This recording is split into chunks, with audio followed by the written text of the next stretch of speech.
touching moment when the kids sing the national anthem here at the night race at... A few moments ago, I placed a wreath at the tomb of the unknown soldier. And as I stepped back,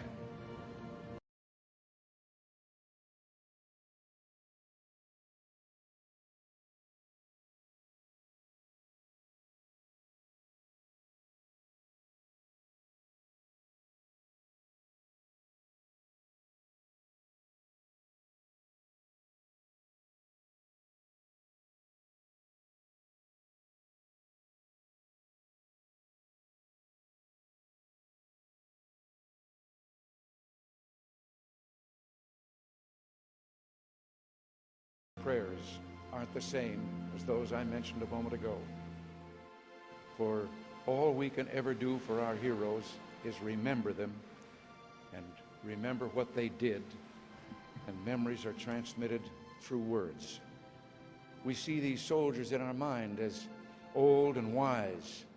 We see them as something like the founding fathers, grave and gray-haired. But most of them were boys when they died, and they gave up two lives, the one they were living and the one they would have lived. When they died, they gave up their chance to be husbands and fathers and grandfathers. They gave up their chance to be revered old men. They gave up everything for our country, for us. And all we can do is remember. There's always someone who is remembering for us.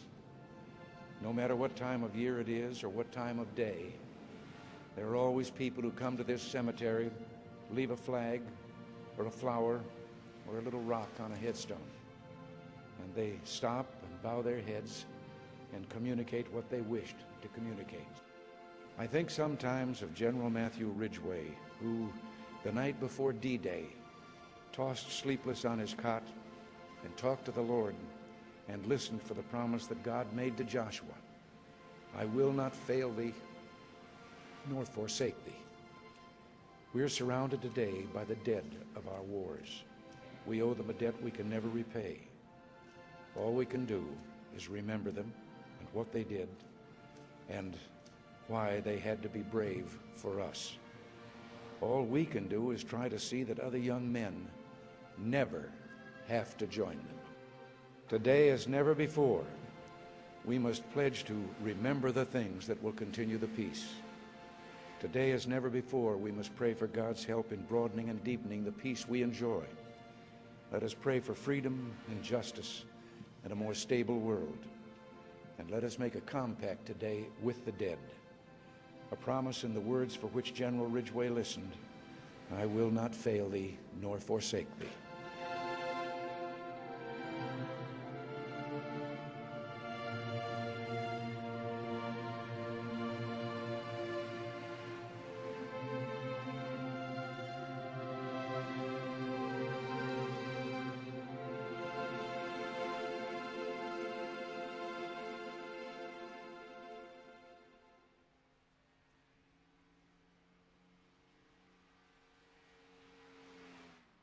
And good evening, Original Rebels Racing League race fans. I'm joined here once again for the final time this season with the Season 1 champion, Mike. Mr. Mike, how you feeling tonight with our Final Four? Who you got tonight? Hey, thank you, Kai. Very excited to be here tonight. It's going to be a great race. What we have right now in the top four in contention for the championship, we have Eddie Smith, Aaron Adcock, Daniel D. Cunningham, and Jonah Colbert. I couldn't have predicted any better four for the championship run here. I'm favoring a little bit. I'm leaning towards Eddie Smith. He's fast. He's quick. He's great on tire conservation, and he keeps his nose out of trouble for the most part. So that's my pick for tonight. All right, and I'm have to agree with you. Eddie Smith's going to be really quick, but the Final Four, Daniel D. Cunningham himself, and Jonah Colbert, and then the sharpshooter Aaron Adcock, tiny coming out, trying to win a championship. talked to a lot of the guys before the practice session started, and a lot of them think that Aaron Adcock's going to be the dark horse for this championship. They think that he's going to come out here and win it. So, if you guys don't know, Aaron Adcock, podium last week, not a dry in the place, running that Senate Cup Series championship car tonight. But look out for him tonight as he's going to rock and roll up front. I'm sure the top four will all be up front towards the end of the race. It's a long race. We've got 133 laps here at Las Vegas tonight. And basically, before we get this racing started, we ran a kids race earlier. Amazing opportunity to not only raise some money for a great cause, but also do some great things with some of the kids of the league. And Jonah Colbert put out an amazing competition where basically he took a printout of the cars that you can run in trading paints, and he did a competition for the kids that were running that race, and basically picked a paint that was voted on by some of the admins in the group. And I want to show you guys what he'll be running tonight. So the winner was Michaela Miller. Drew a Make-A-Wish car for him to run tonight for the championship. And although this other one's not running for a championship, Garrett Kinder, also Reagan Miller, was a runner-up, so he decided he was going to be in on the fun. And we're going to show you guys the little bit of what that looks like. So it looks amazing in the race. It's going to hopefully make their ways up to the front. But as you can see there, beautiful job. Awesome job by Jonah. And what are your thoughts on it, Mike?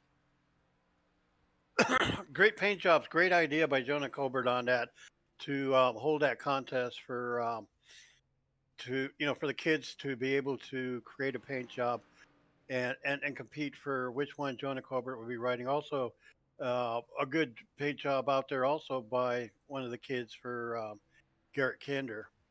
And it's a great job that they've done, and both of them helping us out with a kid race earlier today. And good luck both of them, and great looking cars.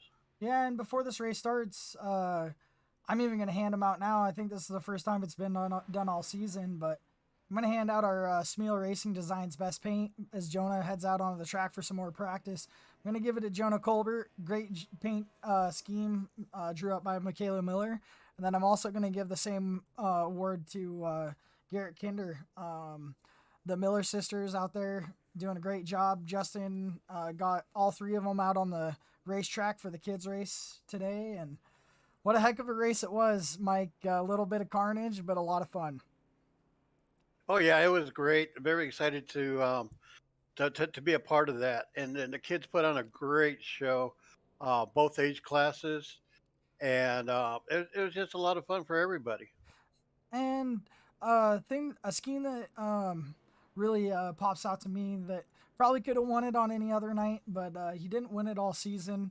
If those two probably wouldn't have been in here tonight, I would have had to give it to 62 Chris Reese. He's got that Refab ink paint scheme going on tonight. Looks beautiful, but we can only give out so many awards, and I'd definitely give him a close third place for that first place tie. Week in and week out, everybody's really knocked themselves out to show up with really clean and really good paint jobs. Each night you could give that award out to just about anybody because they put so much time and effort into their paint jobs. And we got half a full field tonight. You guys are going to notice that for a championship race, it's going to be really tough for these guys. You got these Final Four coming out here tonight, Mike, and they're basically going to be running against 16 other guys that are trying to win a race. They're not out there racing for points, trying to get this win. And I even talked to Jason Warren before the race, and he even said, man, I'm out here for a win. I'd love to win the race, but these guys also got to make some room for the championship drivers, don't you think? Oh, yeah, definitely so. We have to show a lot of respect for the top four that's running for the championship. Also, that doesn't mean that nobody should not be racing their hardest, their best. I think that if there's a opening there and you have a chance to win the race, you go for it. I believe that the top four are going to be racing conservatively enough to where they're going to stay out of trouble. They're going to be very much aware of where they're at in the top four during the race, and then they're going to want to make sure that they're going to be ahead of the other three competing. But yeah, it's all about respect. I'm not a big fan of pulling over because there's four contenders in there. If you're a non-contender and then you're racing for the win, you go for the win. That's my thoughts. And as we start to see some times come in from these guys, we noticed a lot of these guys were practicing in the draft, doing a lot of big groupings when they were out there practicing for this race.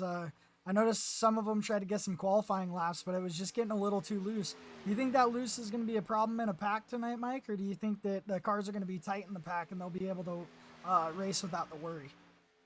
Well, I think it is going to be loose in the pack. I don't think that's going to be at this level of racing and the level of the skill sets that we have among all these racers. I believe that they're going to be able to maintain their distancing between cars. I think that there's going to be a lot of give and take. So if somebody's going to get really close to somebody else, they're going to back down a little bit on it. I believe the cars are going to start to get tightened during the top end of the green flag runs. The more laps are going to turn on this track, the looser you're going to get.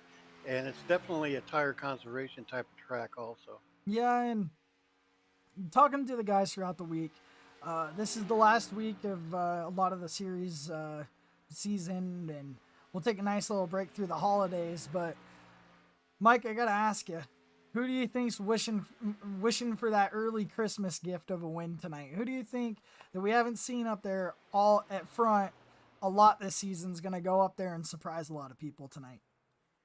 Tell you what, Brandon Wallace, he competes 100% of the race. He's going to be the guy that's going to come out from out of nowhere and start contending there towards the end. He has a unique pit strategy where if the leaders stay out, he comes in. If the leaders come in, he stays out. 9 times out of 10, he can make that work. So I think if anybody's going to steal it for a early Christmas gift, it's going to be Brandon Wallace in the number 99. And I noticed a lot of these guys taking this high line on their out lap, and then they tuck to the bottom on the inside lap. When I was racing the ARCA race last night, that high line really conserved the tires, and I felt really comfortable up there. Wasn't really getting too loose, but that wall coming out of four just comes up on you. Do you think it's going to catch a couple people tonight, or do you think it's going to be a little easier than if you were at Atlanta, where it kind of just comes out of nowhere? Well, it'll be a little bit easier. It's going to take some people by surprise. Depending on where they're at on their tire run, it's going to be a matter of your driving style, how hard you come off, how early you come off the throttle on your entry, and it's all going to be up to the particular driving style of each driver, if that's going to come out and jump them and bite them in the butt or not. As we see Eddie Smith to the top of the leaderboard, he outruns Tracy Passons for that first spot. And I'd like to shout out the Passons family. Tracy lost his nephew last week with the battle of COVID. Aaron Adcock went out there last week, got the family a podium spot, and he definitely reminded us that COVID is still real. So if you got any family members or friends that passed away to COVID, our hearts reach out to you. Our hearts reach out to the Passons family, and we hope to see Tracy and Aaron Adcock up in the top 5 at least by the end of the night. Yeah, Tracy Passion. He's a great competitor. I've been racing with him both in this league and also in the Apex Racing League. He's a joy to talk to. He has his unique personality, and God love him, and God bless him and his family for what they've been through last week with their nephew. My condolences and kind thoughts and respects go out to them. Yeah, and No Neck 19, we all know who that is up in the chat. Wall surprises you the most when you're all bunched up. I couldn't agree more. That wall, anytime you come to a track like this, whether it has a tri-oval or it's got a quick wall that comes out of the corner, kind of like Bristol and Dover. That wall will sneak up on you if you're not coming out of the corner low enough, and if you get loose, you can basically tap that back end and you'll come around. So as they're struggling to fight the car the first couple laps, Mike, are you letting out the gas pedal going into the corner, or are you full throttle in it and trying to create that gap at the beginning of the race? Speaking of that, this track reminds me, in that respect, reminds me a lot of Texas Motor Speedway, where you're coming off of turn 4 and that wall just comes right up to you there. Same thing here. I believe a lot of the drivers are going to be gauging it to where they're going to be letting off a whole lot earlier and probably trying to gain that time back on their turn exit.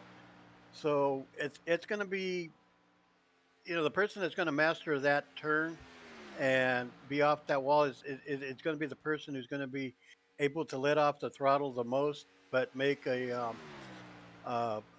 better exit out of it to make up for that time lost coming in. Yeah, and as we watch Jake Ellingson cross the line, we're definitely going to be seeing a lot of different strategies tonight. The master of the strategy is Brandon Wallace. It usually seems to either do him really good or bite him in the butt. But as we're taking this last race in the Gen 6 car, we want to remind you, next season we will be running the next gen cars. And it's going to be a big change for these guys. A lot of these mile and a halves until the update comes out for iRacing, Mike, they run like super speedways. You get some pack racing going, and you really can't get away from the pack. Are you scared for the change, or do you think it's going to be a good change for these guys that like pack racing? Well, I'm pretty much on the fence about it, and from what I've seen, a lot of the comments from some of the other racers, there's a lot of people still on the fence. There's people that do not like the next gen race car. There's a lot of people also that love it. I believe it's going to be good close racing for the most part because the car drives the same for everybody, which means it's going to be up to the driver skill as opposed to what the car can do for them. The car almost runs like a video arcade game car to where, you just stick it in there, you just hit the throttle and it gives it all it has. And the handling has been pretty good, but I've also heard comments that they don't handle as well on the shorter tracks. So, we'll see once everybody shakes it out, after the first 3 races or so. After that, I think we're going to be able to tell exactly where we're at with that next gen car. And as you guys can see on the top of the leaderboard, our final 4, they have all qualified within the top 6, and there's a nice little cushion from Eddie Smith all the way back to Aaron Adcock back and forth. Steve Lovings and Tracy Passon's always fast in the league. Do you think they're going to give Eddie Smith a run for his money, or do you see Eddie running away at the beginning of this race? Uh, Eddie always seems to run away at the beginning of the race. It seems like he's just that fast. Tracy Passions, I believe he has the talent and skill level to be able to stay up with him. Steve Loving, definitely. I believe he's going to be able to stay up in the top 3. He's not going to show his real moves at the beginning. He's the one that's going to be lurking in the background within the top 10 and then giving it all it's got for the last 20 laps there. Uh, didn't he win the race last week? I believe he did. He showed a lot of speed in that. The one thing I was impressed about in the last race uh, was where he showed where he could run smooth and still be fast, and then everybody was burning their equipment up just trying to catch up to him. So yeah, Steve Levin and Tracy Passions, I think those 2 will be the ones that will be able to stay up there with all the leaders. All right, well, in the instance of our starting grid, today's winner of the Peg Leg Pole Award is going to be Eddie Smith. But Magic, this is your starting grid, buddy. So I'll let you ring them out and announce the starting grid.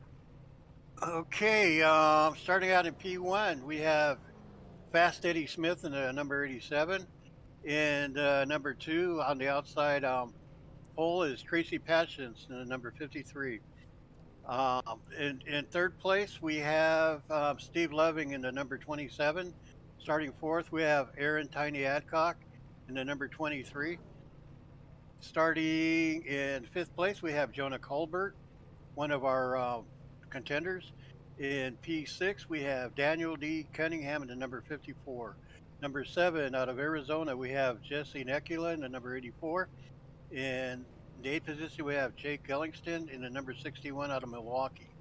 Number 9, we have Charlie Elmore running in the number 20 for Dark Horse Motorsports. In the number 10, we have Chuck Pegleg Feltz in the number 75. In 11th place, we have, starting in the 11th, we have Chris Reese in the number 62. Starting in 12th place, we have Brandon Bam Bam Wallace in Reaper Racing, number 99. 13th, we have, it's Spencer Gay. It says J. Dean Gay, but Yeah. it's Spencer Gay out of Florida in the number 69 car. Starting 14th, we have Jason Racing Warren in the number 32. Starting 15th, we have Stephen McDonald in the number 68. Starting 16th, we have Charles Deadman Coach. Charles Coach Deadman in the number 3 out of Oklahoma for Reaper Racing. Number 17th, we have Garrett Kinder out of Oklahoma also, racing for Reaper Racing. In the 18th spot, we have Josh Loki Lokenvitz, number 79. Number 19, or starting in the 19th place, we have the number 17, Josh the Jet Oswald out of Pennsylvania in the number 17. Starting number 20, we have Josh Smith out of Pennsylvania also in the number 47.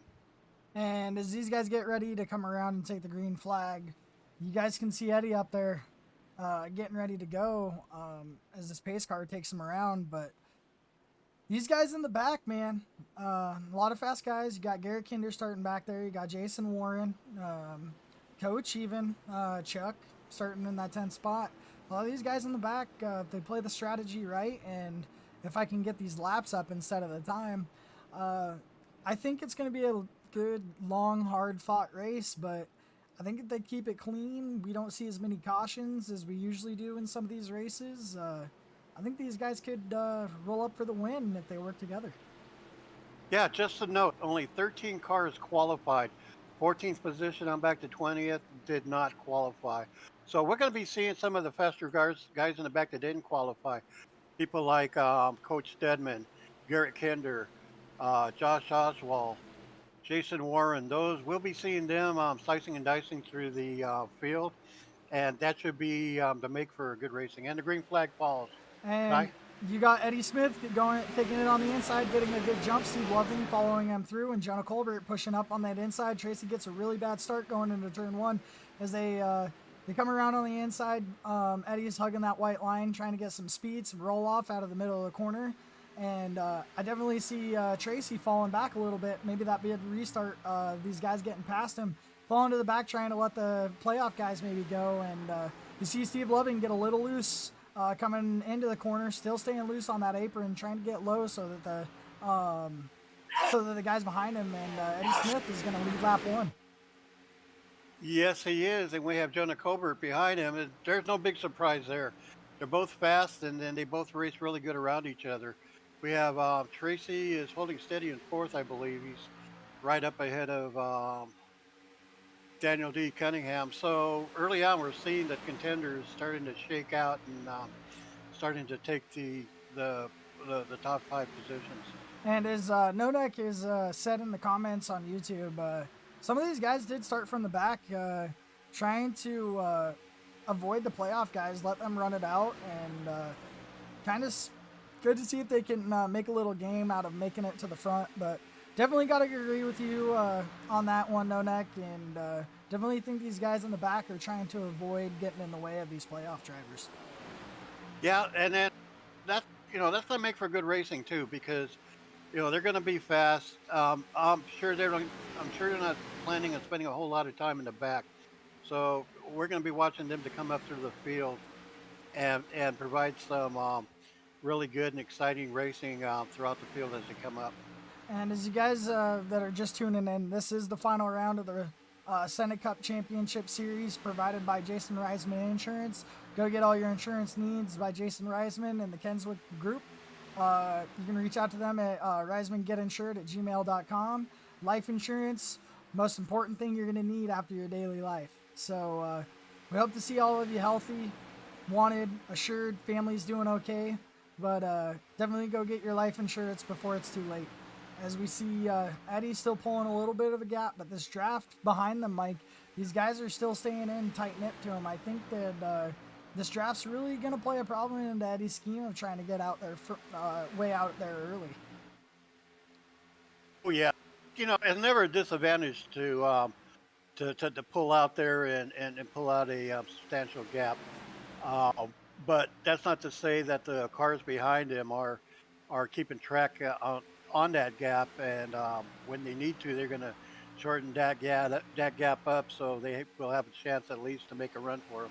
And Tracy's made his way back up to third here, Mike. Maybe just a really bad restart, but trying to find that speed is we're going to hop on board with him behind the two that are running right now. I'm going to switch us over to the cockpit view with Tracy as he's following Jonah and Eddie on that bottom line. When these guys are coming into this corner, as you can see Tracy's wheel, he's got that negative offset coming into the corner. You're not going to see these guys lifting a lot until they're a few laps into the race. But I think once they start hitting lap 10, lap 15, you're going to see a lot of different strategy, whether they're running the low or the high line. A lot of tire wear up in the low, down in the low line, but in the high line too, if you run it just right, your tire wear will stay there, and you can kind of hug that wall a little bit as you see Tracy trying to get under Jonah for that second spot. Yeah, eventually you're going to start seeing them laying off the throttle earlier, just because their cars are going to start to be pushing as their tires start to give away. So just to keep them off that wall, they're going to start to have to let off earlier going into the turns. Yeah, and as I'm looking back here, again, for another week in a row, Garrett Kinder is already up 5 spots, started 17th all the way up into the 12th position. That beautiful Make-A-Wish car on that number 13, but just kind of slowly taking his way through the field, trying not to rush, trying to save the tires a little bit, but a beautiful Ford Mustang making its way through the field right now. Oh yeah, good looking car for sure, and there's nobody else in this league better at passing cars during a race than Garrett Kinder. Great guy to race with and race around, and just has that generally good guy all around, great personality, and just a great competitor. All right, well, I want to ask you real quick. He was supposed to run the scheme again this week, but Josh Smith didn't even start this race today. So I'm wondering if he's having a little bit of computer issues. Maybe some family stuff came up, kids bugging him a little bit. But if you guys didn't know, number 88 came out. Josh Smith in the 47. His kid came out to run today. Jet did a great job handling that car and finished in the top 5 in his class this race. But when you guys see these guys make their way up through the ranks into what'll be the ARCA, Cup, everything like that, we also want these guys to have fun all the way up to the level of Cup. We might be getting a little bit of seriousness when we're getting into the Cup Series, as these guys are super competitive that run in here. But I think at the same time, we're meant to be a fun league. So if you guys are interested in joining a fun league, you don't get too much hate. There's some guys obviously are going to get a little ticked off on the voice channel. We don't let that stuff slide. Usually those guys are good as gone. But if you guys are interested, head over to ORRleague.com, and you guys can see all the series we run along with our sister series at Thunderstruck Super Series, Goat Locker Racing, and Apex Sim Racing. A bunch of great guys, all really tight-banded and racing 7 nights a week. Yeah, it's a fun group to race with and everything. We don't put up with any BS or drama, so we're all here to have fun, and we all respect each other. So good call out on that. Really good race going on here for first and second, and I think Jonah Colbert is just pacing himself with Eddie Smith. Tracy Passions is trying to. I believe he's I would think he'd be in conservation mode at the moment. He's another good guy that really knows how to conserve his tires during the long run. So everything is pretty much all settled out, single file racing. This is a track where you can draft on, and that's where you're going to gain a lot of your speed is with a drafting partner. So you can see the faster cars are bunched up together. And as you read along with Daniel D. Cunningham, a lot of these guys are running that negative offset, trying to get a little bit of the turn edge into the corner. But you guys can see as they're running that low line, when the tires are starting to wash out, the car will kind of slide up the track a little bit like it's loose, but the car actually is just pushing tight a lot. So you're going to see these guys on the bottom line, they're going to start lifting a little bit, but right as they get into that corner, they're going to get back right on the gas pedal. As Cunningham rolls that corner and gets past Tracy Passons for third place. Yeah, it was a good run as far as that goes for Daniel D. Cunningham. I believe a tire run here at Las Vegas Motor Speedway, I believe a good tire run is between 30 and 36 laps. Not 100% sure on that, but that being the case, there as the tire run goes through, the more the car is going to want to push to the outside, and the more they're going to have to let off, like I've mentioned before. So the big thing here is once your tires start to go out, is to stay off the outside wall for sure. Yeah, and as we mentioned before at the beginning of this race, we said that the top four were going to be running in the top four a lot of this race, and that's the reason why they're in this championship race. Right now, you got Eddie A. Smith leading the pack right now, up in first place. Jonah Colbert in that second place. Daniel D. Cunningham in third. And Aaron Adcock battling with Steve Loving for fourth place right now. But it doesn't come down to points for this championship, Mike. It comes down to whoever finished higher. And Eddie Smith's got himself in a good spot. He can kind of control the pit stops and the pit cycles on this. Yeah, he's running at a pretty good clip right now. We're not seeing him pull that gap between him and second place as much as we're used to watching him do that. By now, usually he's like at least a half second ahead of everybody and pulling away. He's right now he's about a quarter of a second in front of the second place car. So the gap looks bigger on screen than it does where um, actually from in the cockpit. But they're the whole race is going on at a very fast clip. In fact, nobody is really having any issues as far as speed goes. I see the speed out there with everybody. In about maybe another 10 laps, we're going to be seeing everybody wishing and praying for a caution to be able to get some fresh tires on. What do you think, Kai? Yeah, as you see these guys battling farther back in the pack in these big groups, I think these guys are really going to be hoping for the caution, but hoping it's not them. When you're trying to fight side by side with these guys, you don't really get that preferred lane.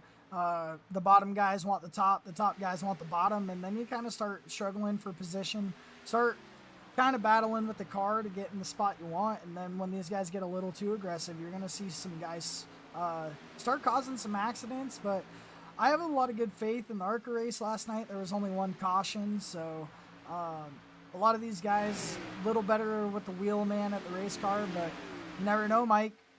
Cautions breed cautions, and I know a lot of guys last night were hoping for him, never got him, so it could be different tonight, or it could be the same way. Yeah, this race in the ARCAs was truly amazing here. It went green flag from start to finish. No cautions. Everybody drove each other pretty clean. And it was a pretty quick race. There was a lot of speed in that race, too. Everybody loves this track. Everybody feels comfortable in this track. So you're going to see everybody racing at their best, only because they like the track. They like the way you go in and out of the turns at this particular track. So now it's just a matter of how far you can get these tires to go for you. I don't believe that fuel has any kind of outcome in this race because the tires is what's going to dictate where you're going to pit at. So we're running pretty good at lap 24 at the moment. Yeah, we are, and when we got these green flag runs, I love to run through the field and kind of shout out everybody. We got a little bit of time. There's some battling going on throughout the field, but we'll catch it as we go. I'm going to give Mike some time too, as we're going to run through this field, let you guys know who's who. And we're going to start off with Eddie Smith in the 87, the favorite to win this championship. Wins in and out every week, and basically runs the charge as he's in front of his JC Graphics Motorsports teammate in second place. My turn? Yep, Sorry. your turn. Jonah Colbert. Yeah, Jonah Colbert out of Oklahoma City, Oklahoma. If anybody's going to give Eddie Smith a run for her money, it's going to be Jonah Colbert. He is fast. He's good at what he does.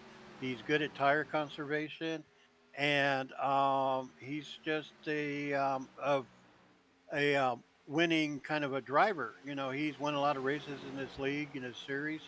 So we'll see how, once it comes time to lay down those fast laps at the end, you know, we'll see where that puts him up as far as catching up and passing Eddie Smith. And your third place driver right now is also another championship contender, Daniel Cunningham. Seems to just find his way up to the front. Kind of just hangs out in that the top 5. Not really a favorite coming into this race, but has found himself all the way up into third. Really fun guy to run around, and always seems to just be there for the championship. And as you can see in fourth place, I'm going to roll it over to Mike for Aaron Adcock. Aaron Tiny Adcock out of Mississippi. He's going to be the guy that's going to come out of nowhere to win it if the racing gods allow it. He's pretty quiet for the most part.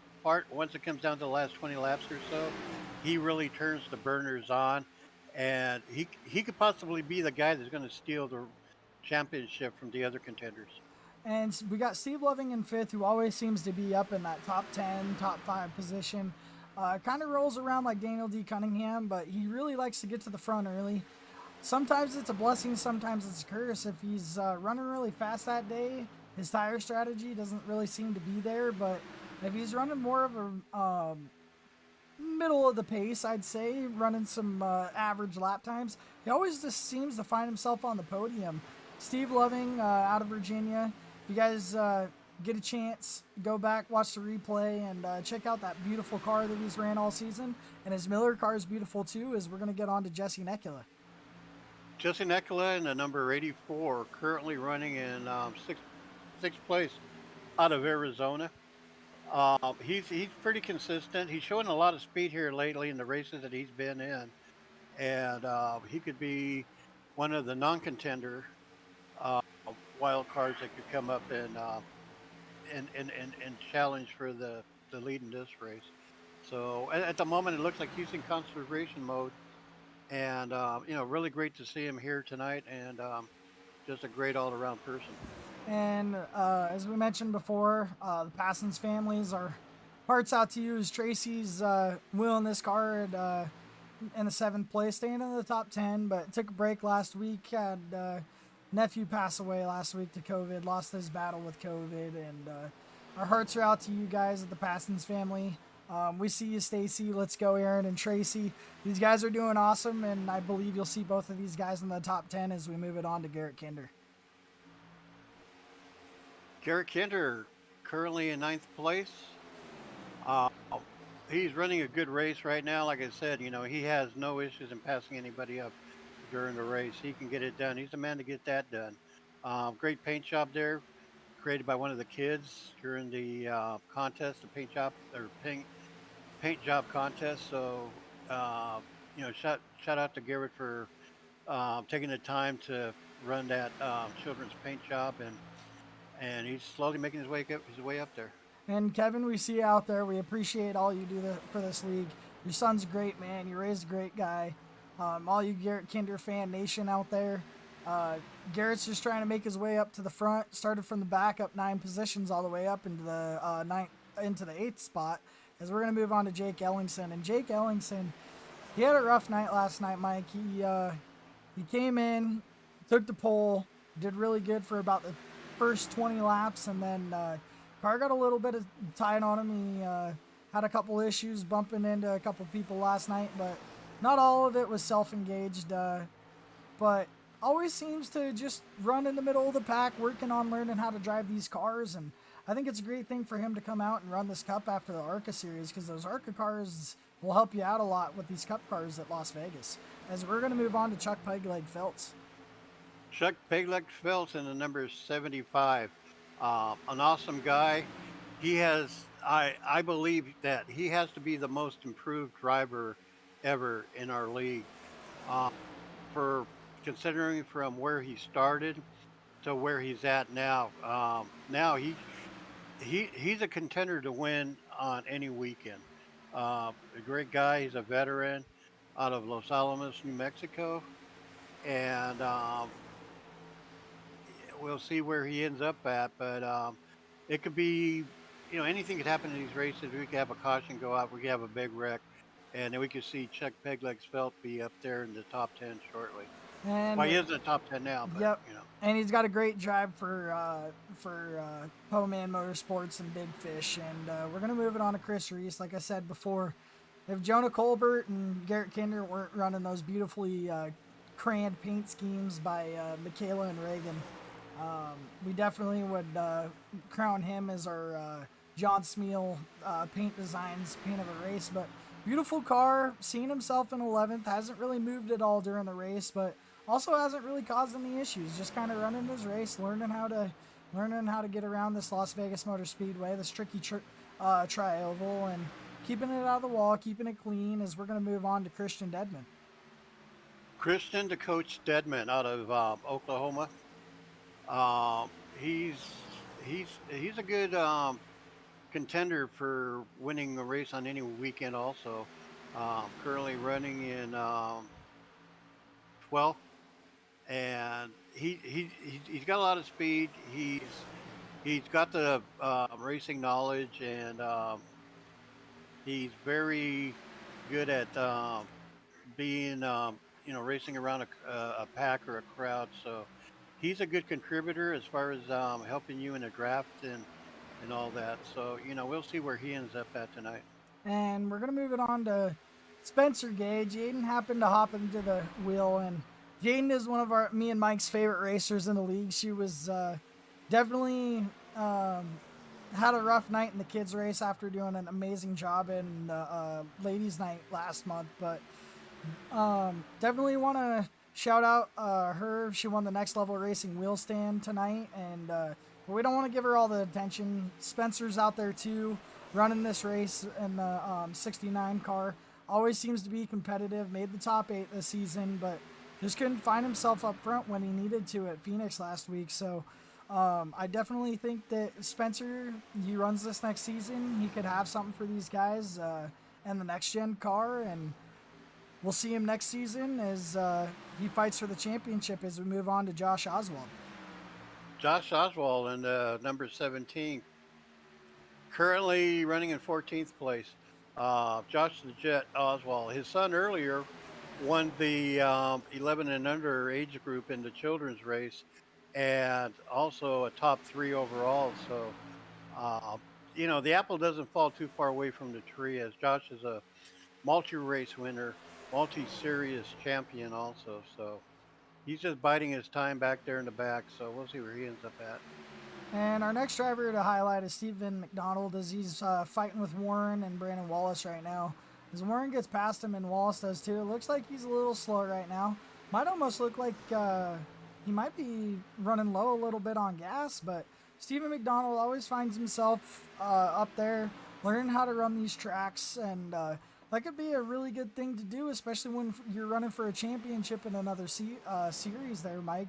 Might come run the Cup Series as an extra car and then move over to the Truck or Xfinity Series and really be understanding of how the Truck or maybe the Xfinity car is going to act at this track. As we're going to move on to Charlie Elmore back here in the 18th spot. Yeah, Charlie Elmore out of Greenville, Tennessee, in the number 20. He's always a guy that he comes in, week out, tries his best. He's shown some splashes of greatness and some speed, and he's run up there in the top 5 before. But generally, he just comes out here and does it. He just the kind of guy that just just do it. One thing that you had mentioned earlier about the running the cup races, I always ran the cup races just for practice for the truck races the next day, and out of consistency, I just ended up winning the season one championship, not meaning to because I've always looked at this as a race prep for myself for the truck races. So anyway, turning it over back to you for with Josh Lokenvich. And before we get to information about Josh Lokenvitz, tomorrow night is going to be the Premier Series Truck Championship with the Outlaw and the Rebels Truck Series. If you guys don't know where to go, it'll be right here. Intensity Broadcasting will give you full coverage of both those races. He's got 8 drivers going for 2 championships tomorrow night. And as we get to Josh Lokenvitz, it looks like he's having a little bit of a rough night. He's won our Hard Luck Award a couple weeks in a row, and just looks like he can't figure it out. But Josh Lokenvitz, great guy, awesome guy to race around, always clean, but always seems to just find himself in some trouble in the middle of the races. I'm going to pass it back over to you, Mike, and you can give us some information on Jason Warren. Jason Racing Warren, great guy. He holds a very special place in my heart. Great human being and everything. He's one of the top racers in our league. He's fast almost all the time. He's working his way up through the field at the moment, and he's one that could be able to pull it off. And I see now cars are starting to come in. I see Josh Lokenvich coming into the pits. And we got Brandon Wallace. Brandon Wallace. Yep, and we got Brandon Wallace. He's that all strategy kind of guy. Comes in early, tries to get those faster tires, or he'll stay out late and try and lap a few guys and hope for a caution. But Brandon Wallace may be hoping for that caution coming onto pit road, as we've got Charlie Elmore is still out. Steve Loving coming down pit road, as well as Josh Lokenvitz taking them tires early, trying to get ahead of the leaders. Maybe just the top 10, but taking some tires now to really gain that pace before these guys up front start to come in. Yeah, and then just to let everybody know, in this series, we run with 0 fast repairs. So what you got is what you got to race with. If you get any damage, you have to wait and then go by what time iRacing gives you to fix your damage. We have 7 sets of tires, so we got the tires all covered on that. But it's just that, you see this great racing because we have no fast repairs. So everybody's a little bit more cautious, a little bit more respectful with everybody else to be, just so they don't get caught up in anything where they're going to need any major repairs in. And we're going to talk about this guy one more time real quick. Yeah, Garrett Kinder up 11 spots. He did get one of those spots from Steve Loving pitting just a minute ago, but definitely working on that hard charger award as he's made his way up to the top 6 as he's trying to hunt down Aaron Adcock. Really fast car in that Ford Mustang tonight, and hope to see that number 13 up to the front here soon. All you Garrett Kinder fans out there, he's making his way and he's coming fast as we're going to move on back up to the front. And we still have Eddie Smith in the lead there. He's pulled quite a bit of a lead over Jonah Colbert, almost a 2-second lead there, that's generally what we're used to seeing him race at, is a very large gap in that. But racing is closer between 3rd and 4th between Daniel D. Cunningham and Jesse Necula. And it looks like Daniel D. Cunningham has just actually come down pit road there, Mike, and he's trying to just get it a little bit earlier than the top 3, a little bit off strategy. Maybe burned up that gas out of the draft just a little more than the guys that maybe in 3rd and 2nd, but Eddie's got to be fighting to come down to pits here soon as he's getting up there in laps. We're already 51 laps in as he's coming around, and yeah, like I said, Eddie Smith coming down pit road along with Jonah Colbert and Jesse Necula. So I heard Adcock called out a pit entry too. I'm not 100% sure. And Tracy Passons and Chris Reese decided to stay out, and I think you're only going to see him stay out one more lap, as Tracy and Chris aren't running for points, so maybe they're just trying to go a little off strategy compared to the leader, trying to get that overcut. As 1 lap fresher tire can make a difference, especially when you get into them long runs. Is I'm wrong. Chris Reese decides to stay out, and it looks like Tracy's going to hit the pit road. Yes, Tracy is hitting the pit road at the moment. I am surprised that they've gone over 40 laps on the same set of tires. That just goes to that just goes to show how well some of these drivers are good at conserving their tires. 50 laps is doing good as far as how much you can get out of your tires here at Las Vegas Motor Speedway. Yeah, and as you can see, Chris Reese coming around, maybe trying to get to that low line under Jonah, and Jonah kind of just held him up there. No feet of his own, but Chris Reese might be on the pinpoint of that gas as Steve Loving's trying to get past Jonah Colbert right here. But as I said before, Steve's going to probably burn up his stuff a little too soon, trying to go too quick, holding that throttle all the way through the corner, not lifting. And you're going to see Jonah get those tires up to temp and pull away back up and try and reel back in Eddie. Yeah, once they start to get the heat back into their tires, you're going to see them get a lot faster lap in and lap out on this. Eddie Smith and Jonah Colbert, they're starting to come up through the field pretty good after their pit stops there. I see Josh Oswald in second place. I don't know if he's pitted for tires yet. I want to say he has it, but I could be wrong. So he actually just came down pit road. He's fallen down the order a little bit, but stayed out a little longer, trying to fight that fuel run. But as we know, these guys are going to have to pit again, whether there's a caution or not. So it looks like Steve Loving had a little bit of an issue. So I'm going to rewind that back for you guys and kind of see really what happened to him. As it said is, yeah, just gets a little loose coming out of the corner. Hits that apron and then dives down onto the apron bit, able to save it and locks up the brakes. So he's going to have to come down pit road, get some new freshies, get some Goodyear as he decided to tow all the way to the pit road. So maybe just not feeling it. I wonder what happened there. Yeah, I wonder what happened with that. Maybe just some real life issues, or I don't know. Maybe just having a hard time, call it quits, or maybe just having a real life issue. So we're never gonna having a bad day. Yeah, never really gonna blame anybody for that, right? We're a great league.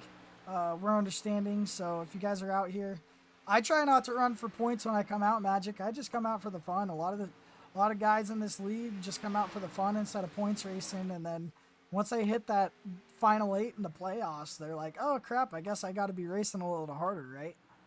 Oh yeah.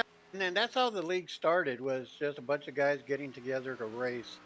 And it was started as a poker night, kind of no stress, just have fun kind of league. And all of a sudden, next thing you know, you're running for a championship.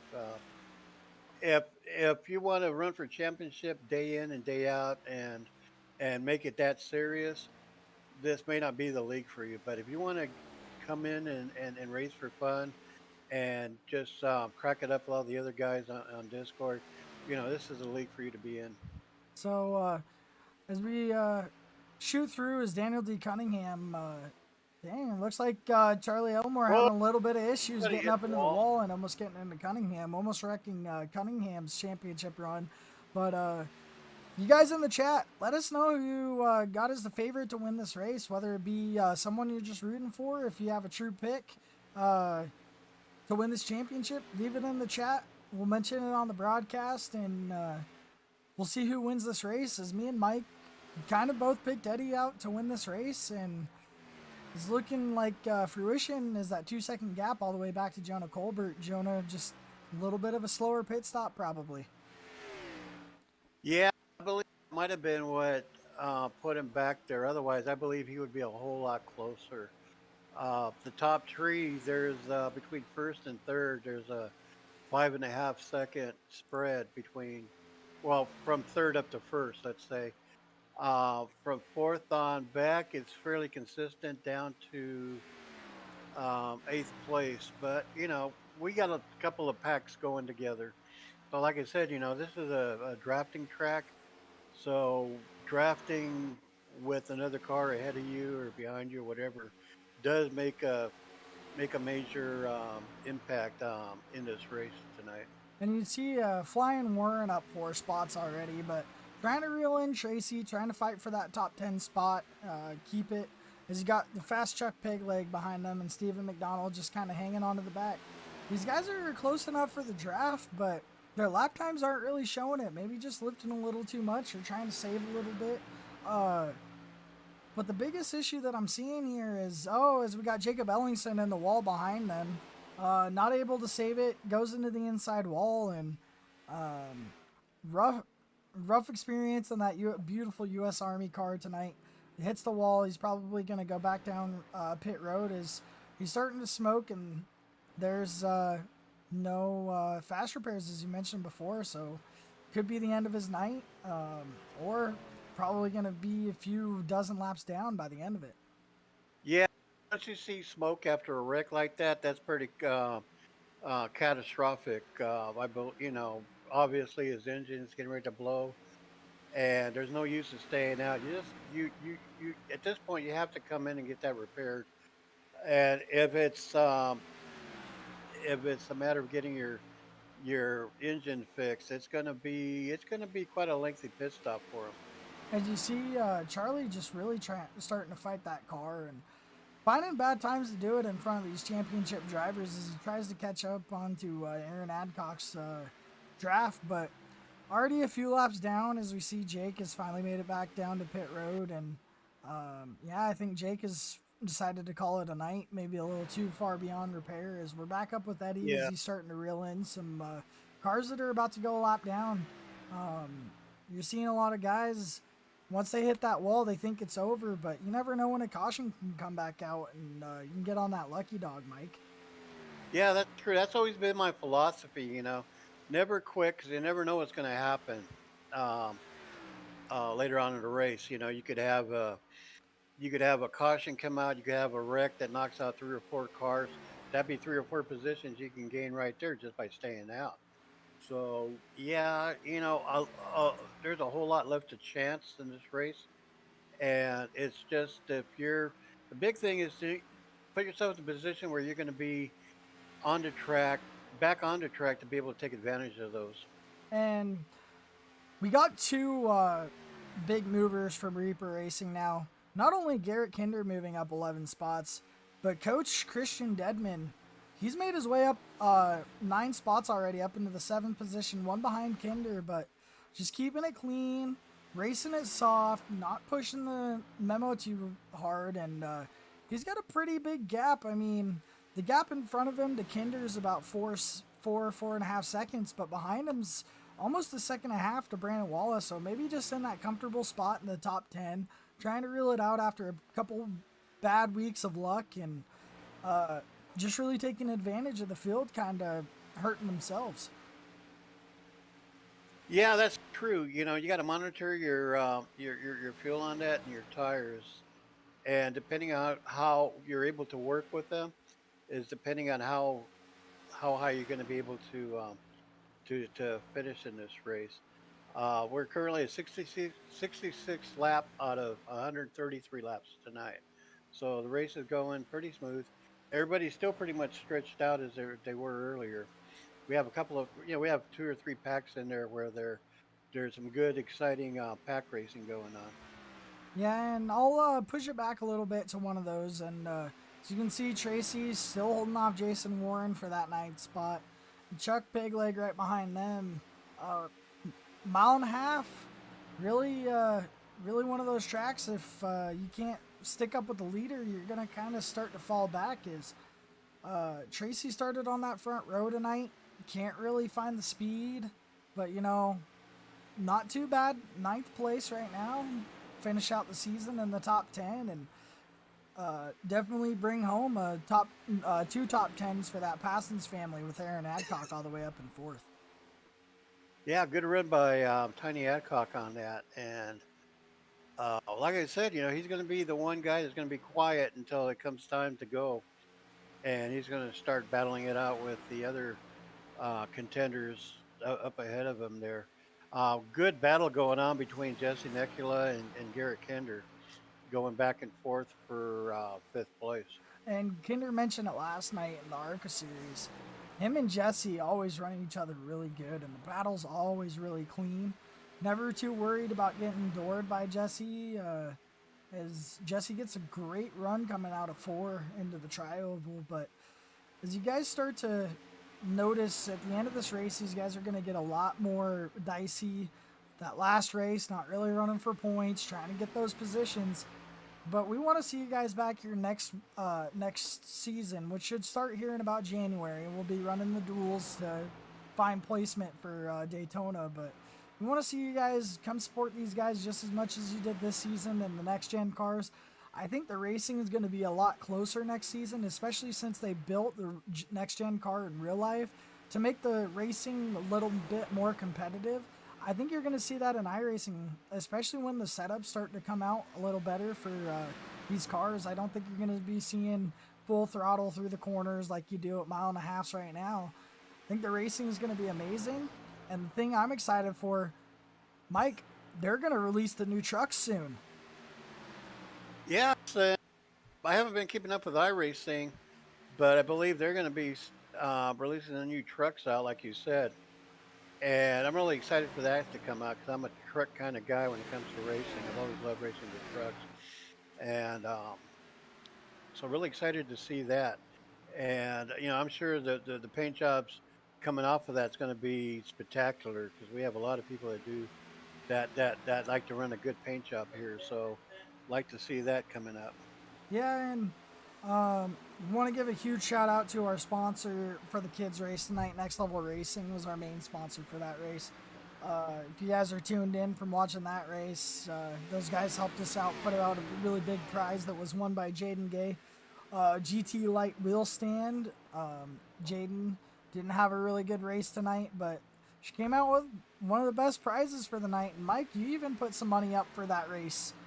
We appreciate you over here at Original Rebels Racing League. You're obviously a big part of it, and couldn't have done it out without you, Chuck Pegleg Feltz, and all the other guys that donated some prizes and some money. Well, I'm sure I'm speaking for everybody when I say it's our pleasure to be able to contribute and be a resource and to make these special events come through.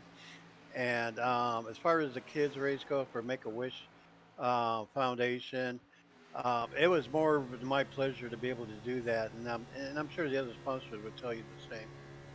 And we appreciate you guys, Mike, and couldn't do it without you guys. The planning stages of it are only as easy as finding sponsorship. I had a bunch of guys in this league come out, offer some sponsorship to me to sponsor this kids race, and honestly, it was a pleasure. I had a beautiful time doing it. Had some amazing kids that came out, and Mike, I even hear there's word on the street we might be starting a kids series now. Yeah, a lot of comments in Discord tonight wanting that, and forgive me for not mentioning it early, but thank you, Kai, for everything that you've done to make all these special events come together, especially the kids race. You've gone above and beyond what anybody else has been able to do as far as bringing these special events together, and then we're all as members of the league, we're all very appreciative of what you do. I personally believe that you've brought new life into this league, and you're a very good, positive influence on everybody within the league and everything. So, 1,000 thanks going out to you, Kai. Well, I appreciate the kind words, Mike. And if you guys don't know, tomorrow night, like I mentioned before, Truck League, big series, boys. That's our main series on Sunday nights. Come out, watch, race if you want to. Go find Original Rebels Racing League on Discord. Find our Facebook. All the information's there for you. We're going to try and ramp up these fun runs and donations. I had a solid number for you earlier, but I'm just going to round it out to help us out a little bit, Mike. But over the last year, Original Rebels Racing League has donated over $5,000 to numerous charities through the amazing men, women, and children of this league, and been able to help out charities like Make-A-Wish, Mission 22, Breast Cancer Research Foundation, and many other ones. And I definitely wouldn't be able to have a stronghold, obviously, from you guys, from the viewership, being able to donate to these numerous charities. We want to send out a huge shout out if you've donated any money or plan on donating to anything in the future, over here at Original Rebels Racing League, you're always welcome. Find a series for you, whether you just started or you're been in iRacing for a while and need a new challenge. We're here to have fun. We're definitely here to let the family run a few laps around the race track, know what we're dealing with, and I wouldn't even go as far to say, Mike, that we might be the funnest racing league out there. Oh, there's no doubt this is the funnest racing league to be in. Hey, Kai, why don't you tell us how many viewers we had for the kids race? All right, so I wanted to get the total numbers for you guys real quick, but I'd like to announce that this was the kids race was the largest viewership numbers that Original Rebels Racing League directly has been linked to. So if you guys don't know, the kids race, they ran for Make-A-Wish Foundation as we're watching Jonah go around the track right now. He's running one of the amazing paint schemes that was drawn up by the Miller sisters. And you'll see Michaela Miller's on Jonah Colbert's 31 car tonight. And then you'll also see on the number 13, you got Reagan Miller running on Garrett Kinder's car. But what an amazing turnout for your viewerships, the shares, and just on Facebook alone, I was looking at earlier, we had over 1,000 views on Facebook alone, whether you were watching the race live, whether you were linked to it, or whether you just happened to come across it and watched it after the actual live race. Huge numbers, and we're making something super spicy for the league in December, Mike, with this 55 plus race. Yeah, I'm really excited to be part of that 55 plus race, the old timers race, or whatever you want to call it. We have a lot of people here that are over 55 racing with us. We even have one that's like about 75 years old racing with us, and I mean we all race with respect, and it's a good thing that our league is very much comprised of a huge range as far as age groups go, from 18 to 19 all the way up to 75 years old. That says a lot about how well this league is run. We have quite a big a group of a group of over 60. They've been with us together from the beginning, and we picked up a few since then. But looking forward to a 55 and over race for sure. And another events that we got coming up while we're riding around here with the battle between Garrett Kinder, Aaron Adcock, and Jesse Necula. Next weekend, we're going to start up our Super Speedway King as you try to steal the crown. And those races are going to be Friday, Saturday, Sunday, Friday, Saturday, November 19th through the 28th. We're going to be running at Talladega, and the car is going to switch every single day. So the first race is going to be ARCA. Then we're on to the 87s, the trucks, the Xfinity, and then the SS and the Fusion. If you guys don't know, the Gen 5 cars, super quick at those super speedways. You can see top speeds of about 220 to 230 miles an hour. Come check it out. We're going to try and get those broadcasted for you if we can. And let me see here. Okay, so it is not going to be a broadcasted, but if you guys are interested in coming out and racing, do it. It's one of our funnest events, crowning a new champion of the Super Speedway. Kind of wish Daytona was on there, though, Mike, because Daytona's my track, but I'll take Talladega. I'll be running in it and taking a nice little break from the broadcasting for a few weeks. If you guys don't know, if you're out there, this will be my final broadcast for about the next 6 months. Aside from the 55 plus race, I'll see you guys when I get back, and we're definitely going to be hopping on board with our new announcer that start next season. It's a little bit of a surprise, but I can tell you he loves that 87 series.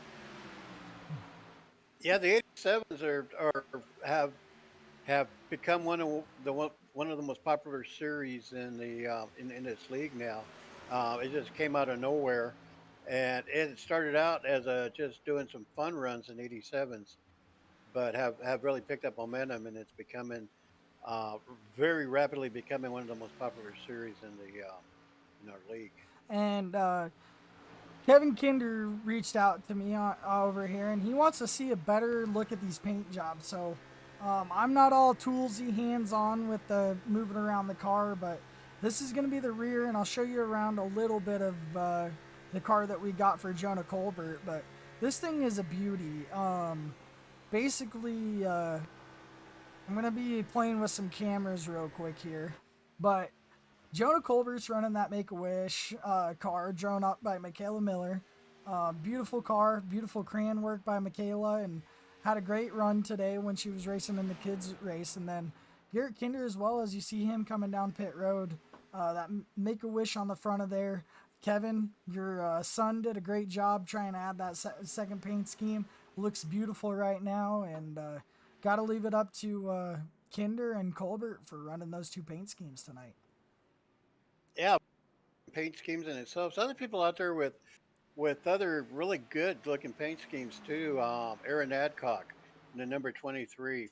He has a really sharp looking car. Also, Tracy Passions in the number 53 is also sporting a really nice paint job tonight. And of course, Chuck Pegleg Phelps is always race in, race out, always sporting a really sweet and nice looking paint job himself.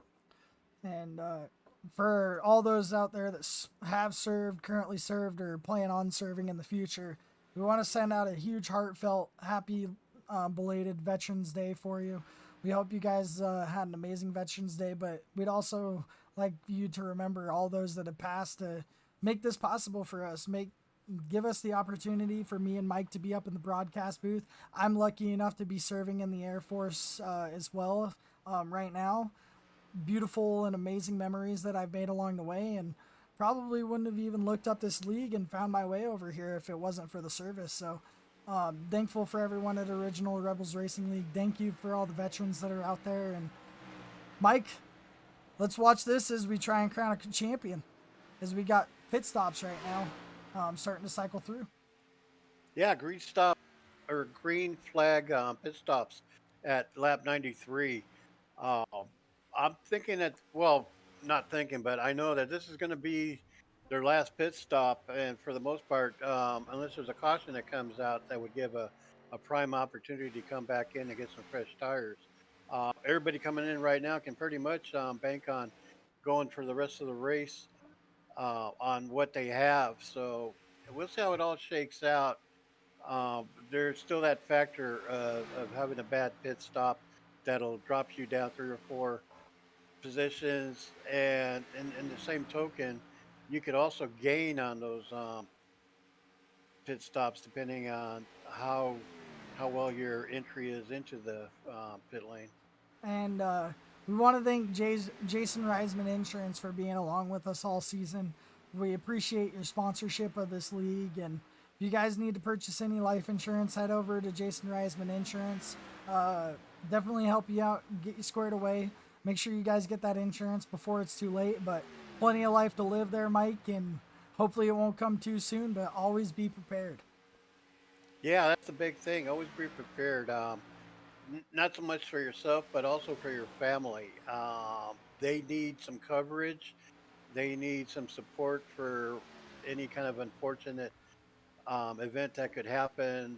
You could lose your life, and they won't have anybody to support them. So, a life insurance policy from Residence Insurance would be a great way to cover all your bases on that. And I want to start handing out a few awards as we get into wrapping up this last run here, Mike. And the first one that I want to start off with is Mr. Irrelevant. So this is your award for Magic Mike Motorsports, and I'm going to let you hand it out. Well, tonight for Mr. Irrelevant, I would think pretty much at this point of the race would have to be Spencer Gay. He's run a good race for the most part. He's just had some unfortunate luck and hasn't been able to shine the way he usually does. So I would have to give the Mr. Irrelevant award to the number 69, Spencer Gay. Yeah, and I hate to hand it out. This is my least favorite award to hand out at the end of the night, and definitely not my favorite award to hand out. Jake Ellingson, he's not on track right now, and Yep, just wanted to double check, but he's going to win our Hard Luck Award. And just because I'm popping it up on screen when Spencer's up there, he's not winning it. It's going to be out to Jake Ellingson. Rough night, got into the wall, and basically no fixing it from there. So we're going to hand out that award.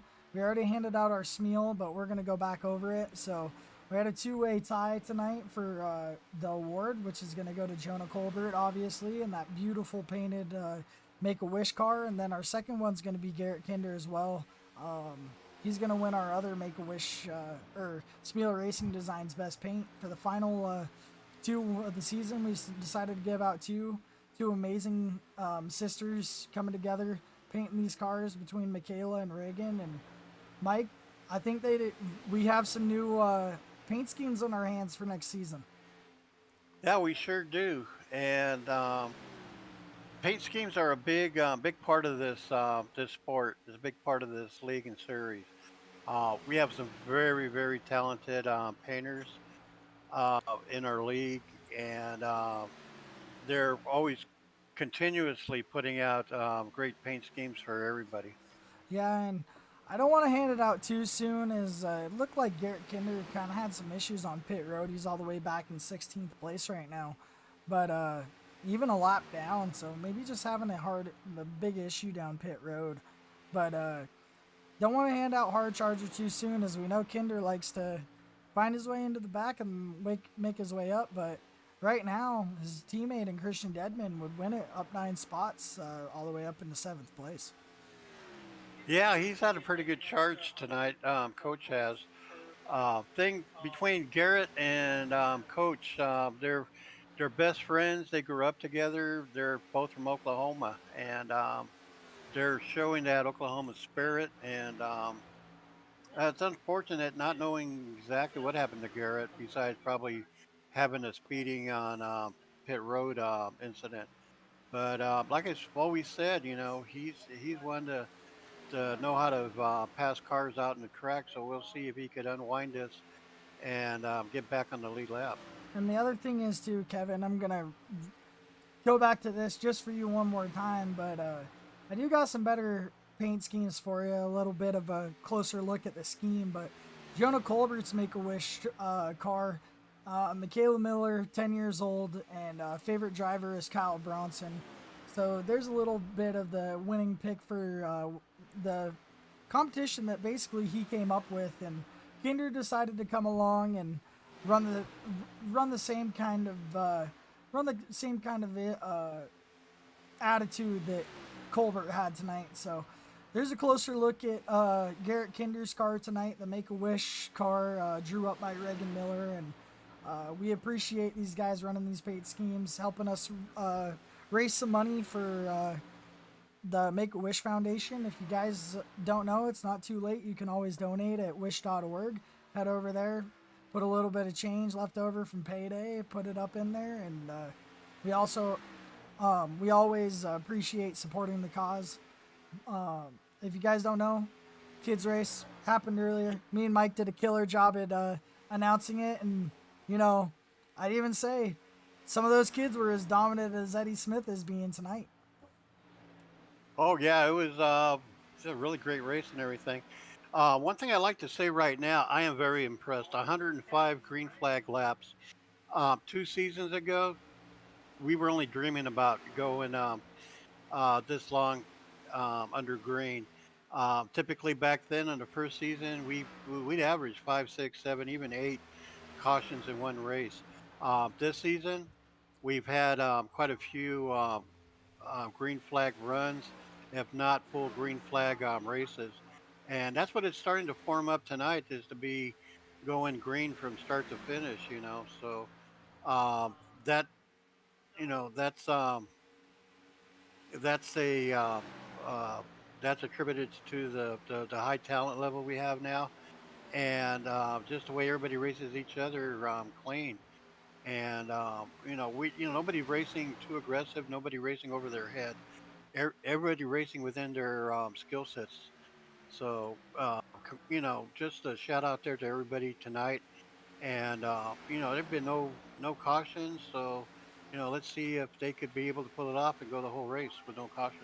Of course, and as we got our our closest battle pretty much on track right now is between Chris Reese and Chuck Pegleg Feltz. And Chuck is starting to reel in Chris. Maybe he caught that draft a little bit, kind of warming up the tires. Kept him cool a little bit, trying to catch up to Chris. And as you can see, a little bit of that draft catching him on that straightaways. But you're going to hear him lift coming into the corner, fighting the wheel a little bit, trying to get that rotation. And he's going to get a beautiful drive off running all the way up to that wall. Yeah, everything started to run smooth, and it looks like Eddie has a 3.5 second lead over Jonah Colbert. And after that, there's like a huge spread between second and third. There's a good 7 second spread between second and third to where Daniel D. Cunningham is racing at. And then another 7 seconds between Daniel Cunningham and Aaron Tiny Adcock. So, yeah, the leaders are starting to get away from each other and increasing their spread between their positions. And as we said at the beginning of the broadcast, our top four, Eddie Smith, Jonah Colbert, Daniel Cunningham, and Aaron Adcock. This is why these guys are in the championship for.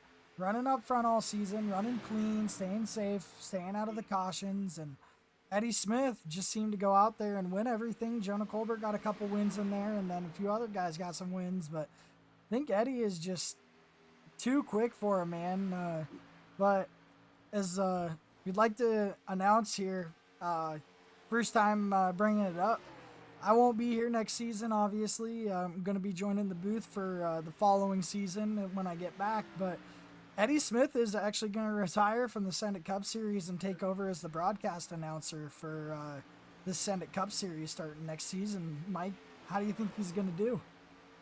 I don't think there's anybody better than him to do that. He's a great announcer. He has a great character, great attitude, and very much a positive influence in our league.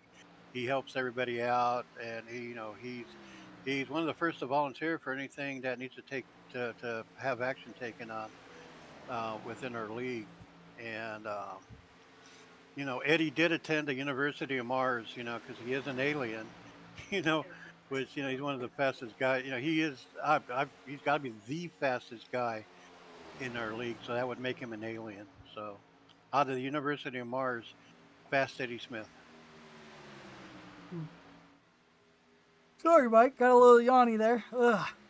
That's okay. Nah, a little bit of a long broadcast series for us tonight, but I wanted to highlight Brandon Wallace as they started pit stops earlier in the run. So, last guy that we got to talk about tonight, a little overdue, is Brandon Wallace. Comes out, runs clean for the most part. He might get caught up in one or two of his displacements on the track, but this is the master of strategy. By master, by no means do I mean at work every time, but if he tries it, something that nobody else will try, most of the time it kind of works out for him. He'll see himself in the top 10 or maybe even closer in that podium position, Mike, as he's the only one that seems to try the off-brand kind of stuff that we don't really see from the rest of the league. Yeah, that's true. He's quite the unique guy. I like to give a shout out to the Season 2 Send It Cup Series champion, racing Jason Warren, currently running in the 6th place in the number 32. Like I mentioned before, he's a great human being, a very good friend of mine. He doesn't hesitate to help people out as far as giving out advice and knowledge to anybody that is trying to better their racecraft. And it's good to see him running up there in the top 10 in 6th place. And he's up 8 spots from the beginning of this race as him and Kinder decided to start from the back. Give these top 4 a little bit of leeway and fight for a championship. Is you see Christian Dedman just trying to follow him through the draft as Jason's trying to break it as they go. As he gets into the wall, we got Jason Warren sliding on the apron but able to save it. So there's that broadcast curse. Yep. But as we get some new news in from our audience watching today, Kevin Kinder comes out and says, may need a post-race inspection on that 88 LOL. I'd have to tend to agree with 90% of the races that I've ran with him. Eddie just basically seems like he's got a driver's aid. Just he hits the gas and it goes around for him. Takes a perfect line all the way through the race. Never comes off that line, and basically he's the master of tire saving. And I'd have to shout it out to him as he's done it all season long in about every series that he's ran. He even came up to Rebels and Outlaw and was running for wins, or if he wasn't winning. Well, I can almost guarantee you he's running in the zone right now. I've had numerous conversations with him on his driving style and where his head is during the race and everything. So this is the part of the race where his head's in the zone, and he's racing his own race. He's racing the track. He's guaranteed he doesn't care who's behind him right now. He's just racing his own race in his head right now. Yeah, and as you see right now, a couple guys making some late pit stops. Maybe just calling it a night, or maybe just kind of calling it. See what some pit stops can do for it. And No Neck comes out and says, broadcaster curse on number 32, and warp coils are not allowed. Now, if warp coils were not allowed, I think 90% of this league would not see the aliens it does. Because, Mike, you were an alien once in that first season, showing up on consistency. Sometimes the consistency can outweigh the wins. Hey, all I did was show up to have fun and race with everybody. Next thing I know, I was in contention for the championship with Brandon Wallace. He was a great competitor with me in that first season. It was a pleasure racing with him, and I hope to see him win a championship here, as he well deserves. And if you guys have some extra time after the race, stick around. We're going to get the Shappy Edits post-race interviews going, and we're going to talk to the top four to finish out the season of the championship four. But definitely want to congratulate these four on making the championship four. We're not going to hand out any commentators' curses right now, but there is a 3-second gap all the way back to Jonah Colbert. So if Eddie can keep it clean, I think he's got this one pretty much under wrap. And Yeah, we got our first caution. Wow, I am shocked. Wow. All right. I am surprised. We're going to go back and watch this with the Kinder Farm and Ranch rewind. It's 11 laps to go. We're going to kind of figure out what went on here. It looked like it was between Jason and Garrett Kinder. Nope, it looked like it was a little ahead of him. So we're going to see what happened really back here with Chris Reese. I'm trying to find it. It didn't have a caution. Let's see if we can't find it. So they're coming through the corner. Maybe somebody faded up on somebody. Oh, yep. Right there. Looks like, just looks like, might have just came up to him. Yep, comes right up on Jason Warren, and who was that came up on him? Jason Warren and Chris Reese just kind of looked like a racing incident. So we're gonna head back to the live, and these guys are all gonna come down for tires. I wonder if anybody's gonna stay out. There might be that one oddball. There's only but by the time the green flag falls again, there's going to be maybe 9 laps to go. So it wouldn't surprise me at all if people stay out. And a couple of these guys are going to stay out just to get the wave around. And you're a couple lucky dogs out there. Some of these guys just kind of hanging out, going to chill and take the wave around and hope for another caution, get some fresh tires, and get these guys a run for their money. But as you look ahead, Jonah Colbert has beaten Eddie Smith out of pit road, so he'll have that lane choice coming to the green flag on the top or bottom, and this could change everything, Mike. Jonah, there's no surprise. There's no surprise there. Eddie Smith has a very good launch off of pit row. And we'll see here. Yeah, Kinder Lawn Service taking action from Kevin Kinder. Yes, he's trying to get the name out there, trying to get some free advertisement for the Kinder Lawn Service, but if you guys notice ahead of Jonah Colbert, you've got Garrett Kinder and Josh Oswald. Those guys are going to take the wave around. Jonah Colbert's going to be on the lead, going to take the lead, but your top 4 in the championship are going to rack up 1 through 4. Mike, do you think this could hurt Eddie, or do you think he's going to be able to get past Jonah and maintain a gap? Well, it could, but I doubt it. Eddie Smith, I believe he's going to be shot out of a cannon once the green flag falls again. Everybody else, Jonah Colbert, Daniel Cunningham, and Aaron Tiny Adcock, they're going to try to keep up. Given the opportunity, they're going to try to get ahead, but it's going to be, it's go time now, and it's now or never, especially for the other 3 contenders. They see that championship there. They smell the blood, and I see there's going to be quite a lot of action in the next coming 8 or 9 laps. I'm so excited about this, I can't even talk. Yeah, But it's been pretty crazy, Mike. Long season for these guys fighting for the championship, and coming down to the last 10 laps, we get our first caution of the race, and you gotta be thinking Eddie really didn't want that caution to come out. This kind of changes the boat for him a little bit, as everyone's on equal playing ground. yeah, that's the last thing Eddie wanted to see. He had enough of a gap where he was on cruise control. He didn't need to worry about anything. Then the caution comes out, and that changes the whole game at this point.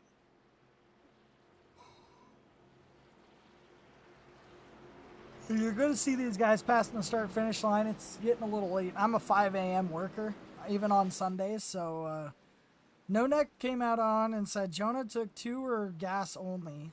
I don't think Jonah would have taken gas only, but a 2-tire strategy, maybe. But you also said Eddie is getting ready to make the jump to light speed. Now, remind you, Jonah's past champion of multiple series in this league, so he knows how to win a championship, even if it comes down to those last couple laps. So being able to see Jonah up front with that amazing paint scheme, you never know. You might see him get the gap just at the beginning of it, and you might see Eddie wheel this car around as these guys are lining up. We're on the 1 to go. Lights are out on the pace car. They're going to come into turn 3. Rev up them engines one more time. Hopefully no more cautions, and we're going to let this one race out here, Mike. Yeah, this is going to be a sprint for the finish. With by the time the truck comes around for the green flag, it'll be 7 laps to go. It's going to be a sprint race. It's going to be packed with excitement. It's like I said, it's going to be show it or go home time. And Jonah gets an amazing launch off the beginning of this. As we take the green flag going into turn 1, he gets the jump on Eddie, but Eddie's right there on that rear bumper. As you got Cunningham and Adcock fighting side by side for that 3rd position. Aaron's going to take that high line and get the run down the backstretch on Daniel D. Cunningham, getting that push all the way back from Jesse Necula down the back straightaway. They talked about this before. Aaron Adcock, kind of the dark horse of this race, really good on short runs, and these guys can pretty much run it flat out for the rest of this race. I'll tell you what. Oh, go ahead.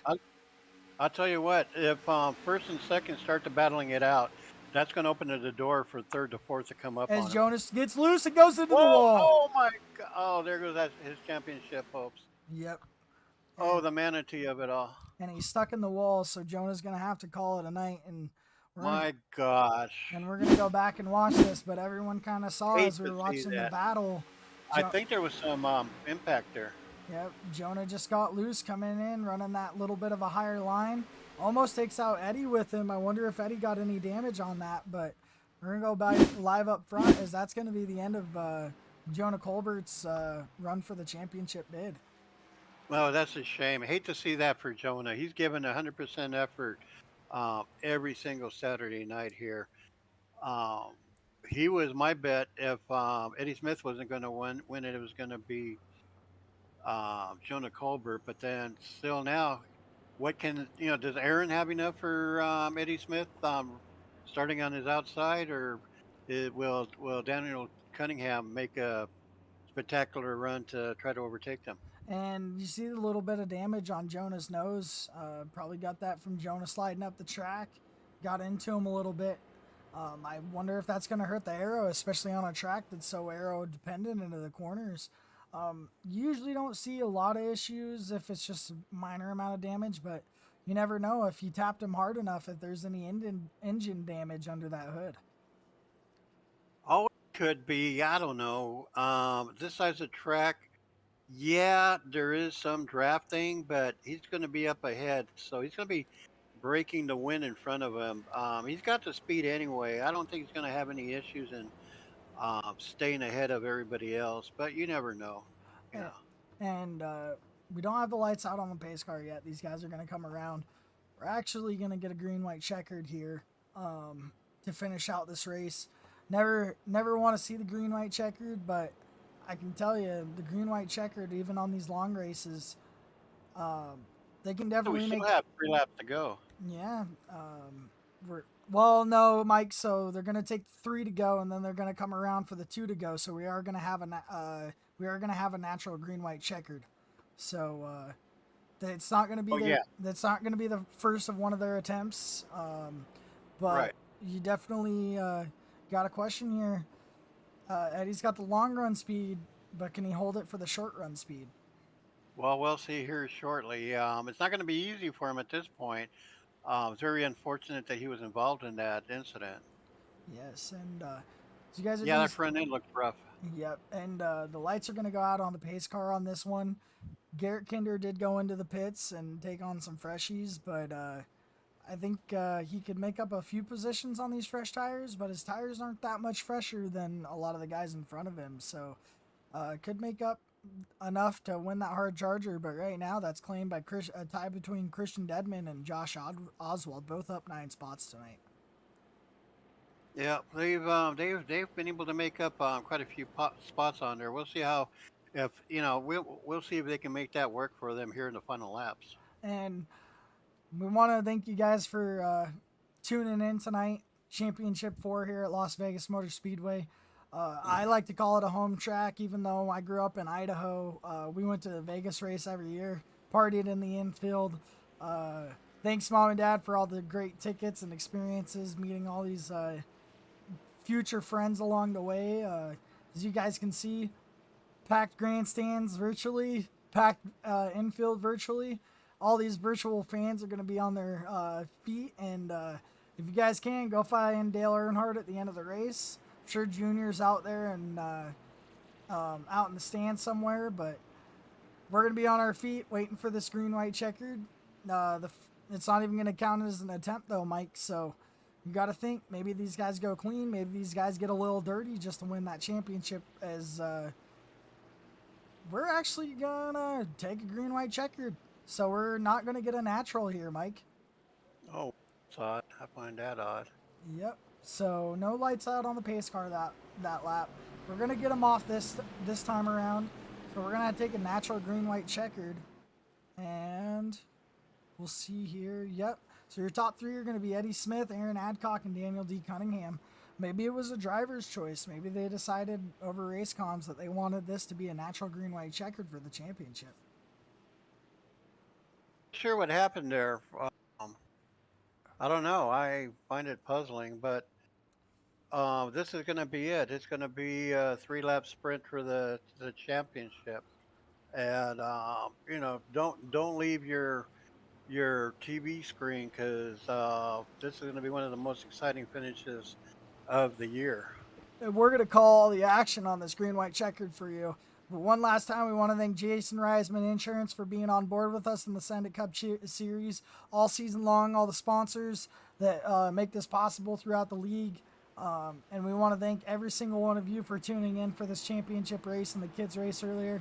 Make-A-Wish is thanking you right now, as Eddie Smith's going to take them out of corner 4, and we're going to call this start for you all the way to the finish. Here we go. Let's see. What's the lights are off on the truck, I believe. Yeah. I don't know what's going on here. Yep, Yep. here we go. And we got a green flag. Eddie gets out to an amazing jump, trying to use up that damage. Trying to get the good jump on the start. Waited till that pace car jumped right down as he comes into turn 1 and 2. Just loving what he's seeing behind him. Mike, Daniel D. Cunningham, and Aaron Adcock battling it out for second. So he's going to be able to increase his gap. But Aaron Adcock gets a huge shove from Jesse Nekula down the backstretch.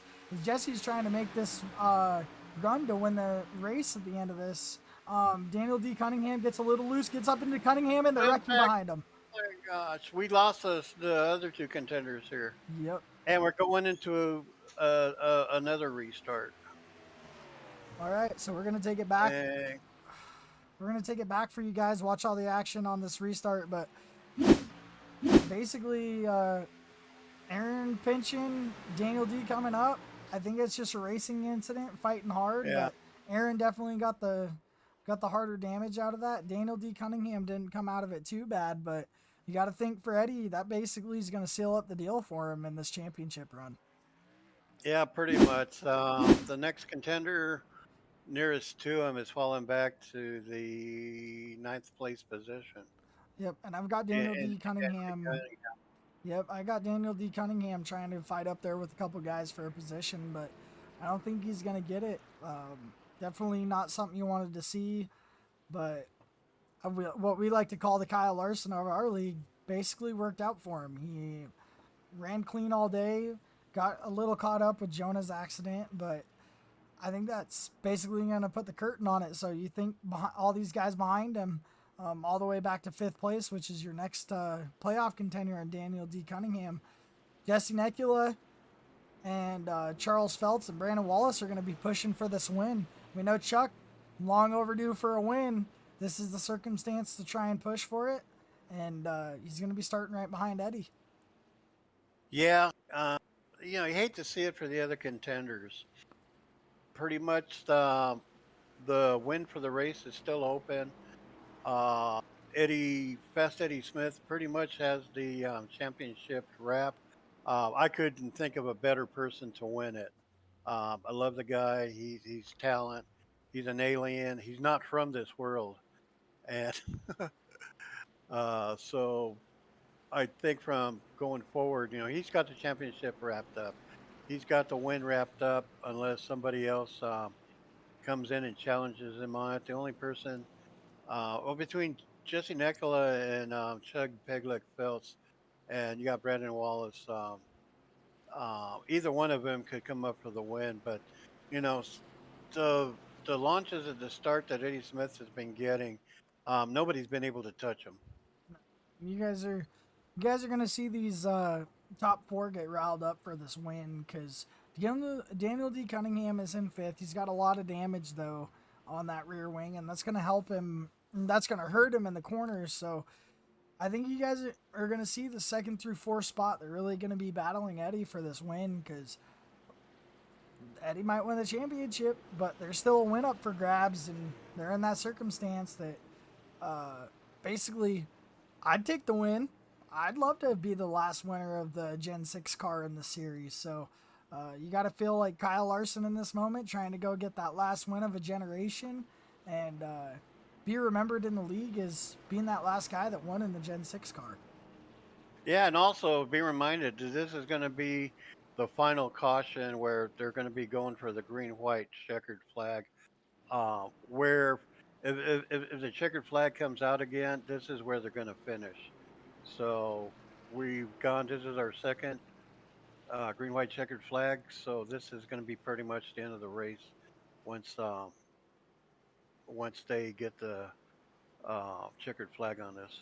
And Garrett Kinder back up into the top 10, got his lap back all the way back in 9th place, and Josh Oswald right behind him in 10th. Right now, Christian Deadman is your hard charge winner of the night, so we're going to hand that out to him right now. It could change later, but I don't want to overdo it and miss it. He's been running a great race and definitely get the right one up on the board, but he's going to win a Ray Cobb hard charger of the race. I don't want to overlook it, and I don't want to forget about it. And we definitely don't forget you, Ray. We know you're watching down on these guys racing this mile and a half of Las Vegas as the lights are out on the pace car, and we get to watch champion get crowned. And here we go. Getting ready. Pace truck should be coming off the track any moment. So they're going into the backstretch right now, Mike. So you might have shot the gun Okay. just a little. I had the wrong view. I shot the gun. Sorry about that, folks. I'm just excited as you are right now, Mike. I want to see a champion Yeah. get crowned, but wouldn't it be great if they could go up to full speed all the way before the start finish? Yeah, I'm telling you right now, that pace truck isn't going fast enough for Eddie Smith. I'll tell you that right now. Oh no, he wants this race to be over, but Eddie's just like us. He wants every race to finish under that green flag. So I'm sure he's going to be a little heartbroken winning a championship under checkered if it comes to it, but he's still a champion no matter what. Hey, championship's a championship, no matter where you. If it's under yellow, under green, a championship's a championship, right? And Eddie Here we is go. going to take off right now. Jesse's going to get a pretty good run himself as Chuck is going to be in third place and Brandon Wallace in fourth. Looked like Daniel D. Cunningham back in that fifth spot didn't really get a good job as Christian the Coach Deadman's going to be up into fifth place, up 11 spots. But Jesse Necula up in that second spot, got a good run coming off that high corner, and he's going to give Eddie Smith a run for his money for this win. Looks like Eddie didn't really get the line that he wanted to run, and Jesse might be able to get him coming on this high lane as they're going to come with a white flag is about to be waved in the air. Looks like they're pretty clean coming out of 4. Eddie's going to take the white flag with Jesse right behind him. Does Jesse Necula have anything for Eddie Smith in this last lap? Well, we'll see. He's been showing a lot of speed tonight.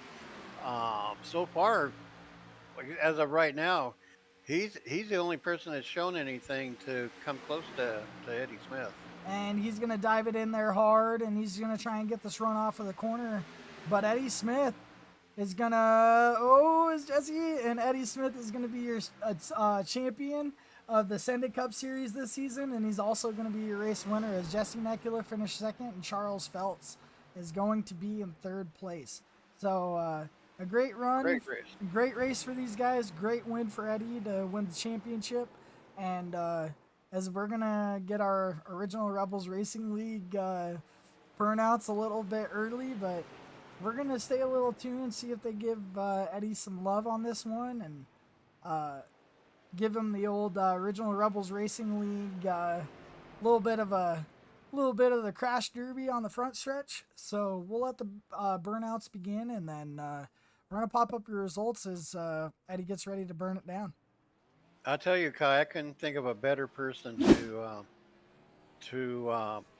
carry the flag for the third season of the Send It Cup Series as a champion. He is a true champion in heart and character, and just an overall great,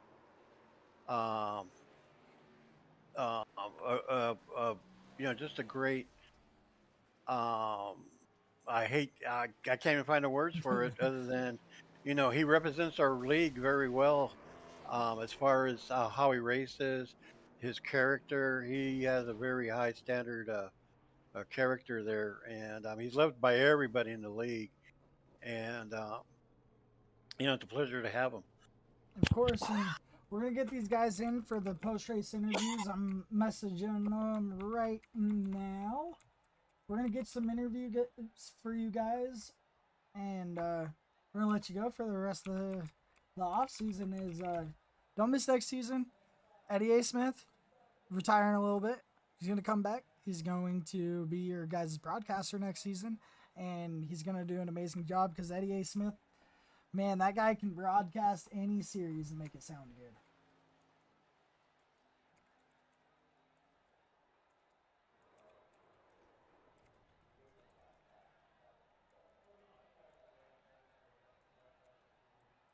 And are we having difficulties in bringing people up to? No, they're just talking a little bit, so Okay. just stay tuned real quick, guys, and we'll get you guys squared away on some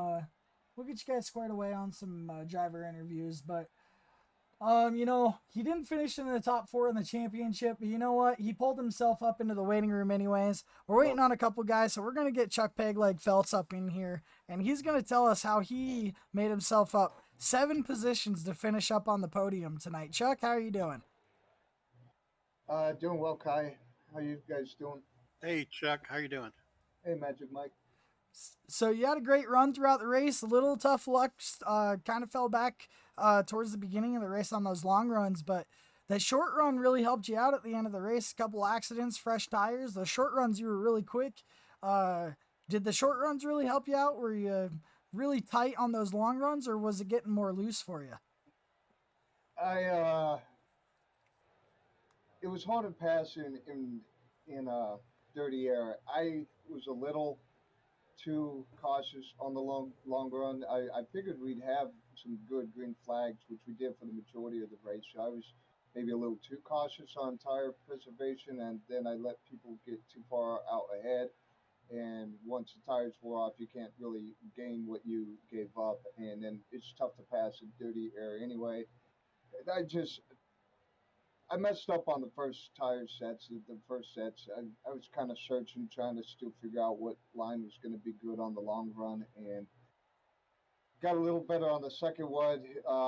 Made some positions, but the short run I felt real comfortable on. But I think this podium I think was more survival and luck rather than skill on my part. There's some crazy fast guys that unfortunately got damaged and or wrecked. So I mean I'm certainly happy about finishing, but I certainly don't want to walk around with some big head for being on the podium when some much highly skilled guys better than me had unfortunate races. Well, Chuck, So before we let you go, we got a lot of guys to interview tonight, but before we let you go, anybody out yeah, there that you want to thank or you want to appreciate while you're up here in the booth? yeah, I know you got a lot. So obviously, everybody in this league, there's so many people, and I couldn't name all of them, but so many people have helped me with my racecraft. So thanks to them, of course. You, Kai, and Mike for picking up the broadcast here. You guys do a great job. Everybody in this league is just has been so helpful. Of course, it's I know it's past, but I have to say this, and then I'll get out of here. But obviously, the Marine Corps just had a birthday, so a belated happy birthday to all my fellow Marines, and of course, with this still being kind of the Veterans Day week, and much love and respect to all my fellow veterans. I appreciate all them guys, and that includes first responders, police, firemen, EMT, et cetera, as well. Well, we So, appreciate you for your service, Chuck. A great run from Chuck tonight. As we're gonna pull up Daniel D. Cunningham up into the booth. Basically, it was the closest to Eddie at the end of the race, but really didn't have anything for him all race. Daniel D. Cunningham. Did you have an issue with the car? Was it a little loose, little tight, or was just Eddie way too fast for everybody tonight? I think Eddie had the turbocharger on his. I mean, he's been fast all year. It's just every week he's good everywhere we go, and I mean, it's first time running Vegas, so that definitely was a bit of a learning curve for me, trying to figure out how to drive the track and everything live and in person with other cars, and definitely played a role in it. But man, Eddie was just fast, just reminded me of Kansas running second to him. Yeah, and I noticed a lot of the guys are having a little bit of issue on the beginning of those short runs, trying to trying to keep the car under wraps, wheeling it a lot, and we saw it with Jonah Colbert. He was running up front, running really good with about 7 laps to go, and then just lost it coming out of two. Did you have any issues at the beginning of those runs getting really loose and the car just kind of coming to you later, or did it just kind of stay loose throughout the whole run? Really, at the beginning of the run, I mean, it did feel a little bit loose, but really where it got worse was if you had somebody tucked right up behind you, especially if you're on the bottom of two wide, just with all the turbulent airs where it really seemed to get loose. But for the most part, I mean, I know we only really had the one start at the beginning before the chaos broke out at the end. But yeah, I mean, on new tires, especially once we got strung out, coming out of the pits and everything, it really wasn't too bad on new tires. It's just when you got a lot of people around you. Yeah, good run tonight, Dan. This is Magic Mike. Yeah, you had a good run there. It's just that unfortunate incident you had there at the end. Uh, but overall, you did a great job all this season. You're truly an influence on the in the league overall and everything. Do you have any shout outs or anybody to uh, else to thank? Yeah, for sure. So definitely, thanks to all the admins for putting on everything they do for the league. I'm a brand new guy to the league. I just started iRacing back in February and joined this league after I think 3 or 4 weeks in. I got a late start on it.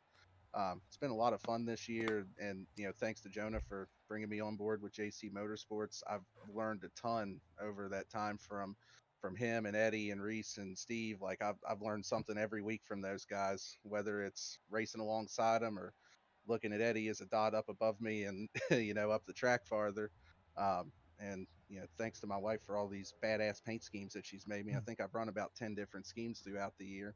And this scheme tonight is actually dedicated to my aunt. We lost her in April of last year, very unexpectedly, and so I ran this scheme at Martinsville earlier this year. When I made the final four, I wanted to run it again tonight as a tribute to her. And my wife put this scheme together too. So definitely nice to have a good run, and hate what happened near the end and everything, but to have her name on board and everything with the circumstances definitely meant a lot tonight. Well, we appreciate you, and we're sorry for your loss. Our big hearts are out to you throughout the league, and we want to thank you again, Daniel D. Cunningham, for joining us in the booth tonight. Um, Big shout out to you. Great championship run. Made the top four, just couldn't get there, but still with the top 10 finish with the damage that you received coming out of that corner. And congratulations on a good run this season. Absolutely, thank you, gentlemen, for putting on the show for us. And our next one in the booth is we're going to pull up Jonah Colbert. Jonah Colbert was running really good all night. Didn't really have anything for Eddie on the long runs, but he came in on that after that first caution. Did really good. Just got a little loose coming in the middle of 1 and 2. Jonah, what happened, man? Uh, Air got taken off my spoiler. It's just part of racing on cold tires. It happened early in the race too. On the initial start of the race, we were all loose, and I expected that a little bit. I actually took 2 tires on that pit stop because I was worried that Aaron or somebody else might do it. So I just, made a last second call, and I had tested that before, and I know that 2 tires makes the car actually a little tighter, not looser. And so I was thinking, at worst, I might get tied out of 2, and Eddie'd be able to dive under me, and I was fine with that. I just didn't want some other team or someone else controlling the restarts. And we got down there into turn 1, and the car it just looped, and I stayed in the gas because I didn't want to. If I was afraid if I hit my brakes, Eddie would have ran into me real hard, and I didn't want that. I didn't want to ruin his race, and it still slowed up enough. He ended up tagging me a little bit. I'm just glad it didn't ruin his race because that was the last thing I wanted to do. I felt stupid after that, but I'm glad that he won, and congrats to him, man. He earned that, and he had a great season. Hey, Jonah. Hey, great run there. It's a shame of what happened there, getting loose and crashing out there and everything. But congratulations on a great run all season long. You're one. You're always a top contender, no matter what series or what car that you're in. And it was really good to see you up there as one of the top four for the championship and everything. What were your thoughts coming into the race tonight? Pretty neutral, to be honest. I don't really get too high or too low on myself before races. Even the tracks I don't like or tracks I do like, I try not to get, you know, my emotions too out of sway. So I'm usually pretty neutral. But I felt all right about it. I'm typically not the biggest fan of 1.5 mile tracks in the Cup car, but I mean they're fun, and I just wanted to have a good, clean race, and I was hoping to race it out with Eddie at the end, and we started to, and then I messed that up. That's all on me, and I said real happy he won it. If it wasn't going to be me or Daniel, it definitely him. So Yeah. he had a dominating season, and it's awesome that we had three cars from our team in the championship race. Man, that was a big accomplishment. I mean, we That's were just awesome. proud of that. Just to have three teammates in there. So uh, man, it was a good season. It was a long season, but it's fun. And thank you guys for broadcasting all this. It's been been a real blessing to have you guys up in the booth. You guys do a great job, and I definitely can't wait to go back and watch this one. Of course, and before we let you go, Jonah, of course, always welcome to thank or appreciate anybody out there that you want to. We'll let you do that, and then we'll pull in our next driver. Yeah, so first off, I just want to give a shout out to the designer of my car tonight. That was Michaela Miller. Justin Miller's daughter painted up or drew up a couple of cars, and his other daughter Reagan painted Kinder. So they were the two top finishers in our contest for the paint schemes award, and so I was able to run that tonight. I thought it looked real good. I can't wait to go see that on the broadcast. Uh, Shout out to Original Rebels Racing League and Intensity Broadcasting, all the guys that do all the stuff behind the scenes to make this series go. It's definitely a lot of fun. Shout out to Griff. I know he wasn't around tonight, and hope he's doing good. And that's about it. Sweet. Well, Jonah, it was a beautiful paint scheme that we saw from you tonight, and we definitely appreciate you hopping up into the booth. And Mike, we're gonna pull in we're gonna pull up a guy that you're very close with. Aaron Adcock's gonna pop up into the booth with us. He had a great run tonight. Just couldn't get it done. Little bit of bad luck towards the end with Daniel D. Cunningham, but they were adoring it, doing really good. Just Aaron, got a little bad luck on your side, man. Are you doing all right tonight? Yeah, I'm doing good. I didn't really have the long run speed, but when that caution come out, I felt pretty good about my chances. And when I saw Jonah get sideways, I felt a little bit better about my chances. And um, I saw Daniel coming up. I saw the green getting closer, and I thought, he might would lift a little bit, and I held my line. But it is what it is. It's hard racing. We're running for a championship, and um, I've been in situations like that before where you can go back and watch it and shoulda, coulda, woulda, and it just is what it is, man. It's tough racing. It's a hard pill to swallow. Um, wasn't real optimistic about um, going and getting the whole thing tonight. Eddie's been lights out all season long. I mean, he took off 4 weeks to broadcast for us and still maintain the points championship for the regular season, I think. And so if I had to lose it to anybody, I'd like to lose it to him and the other guys I competed with. They're they're top notch. Well, Aaron, you had a really good run tonight. It's just unfortunate there at the end. Uh, we hope to see you again next season here in this series, and hopefully it'll go a lot better. You've already had the taste to be in the top four, so I'm sure that's going to be motivation for you to come back next season and really dig into it and everything. And as always, it's always a pleasure to see you in one of our races here. Um, you hold a very special place in all our hearts and everything. So, good run and congratulations for finishing where you finished as far as the series goes. Well, I appreciate it, Mike. This league got a special place in my heart for sure. I enjoy every series I race over here, and um, yeah, I'll definitely be back next week or next season. But I got to get this out of my head. I got a championship to run for tomorrow night in the Rebels Truck League. So tonight's over. Going in the trucks tomorrow to Las Vegas, and it's not going to be an easy one there either. So hopefully, hopefully I can just be around at the end and make something happen. And before we let you go tonight, Aaron, as always, your fans were out there reaching for you, definitely behind you. And is there anybody that you want to shout out or appreciate tonight before we let you go? Yeah, all my friends and family, my mom and sister and my dad and my grandparents, they were all watching tonight, and my wife and little girl, they those are the wives are the ones behind the scenes that don't usually get all the praise and glory for allowing us to do this, but without them, none of this would be even possible, and just kind of let us take a break from the real world. So Shout out to my wife for letting me do this. And Apex Sim Racing Equipment, Jimmy there, he always does whatever he can to help us out, and I appreciate everything he's done for us and continues to do. So if you're looking for sim racing equipment, he's the man to look at. Button boxes and all kind of different stuff, and top notch guy, top notch quality products. So just thanks to him and this whole league, Syndicate Cup, uh, Will Griffith,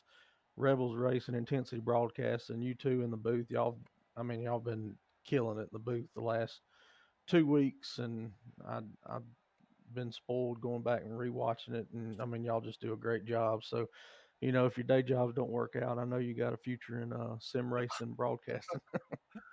Thank you. Well, we appreciate the kind words from you, Aaron. We definitely appreciate every kind word that we get from all these guys.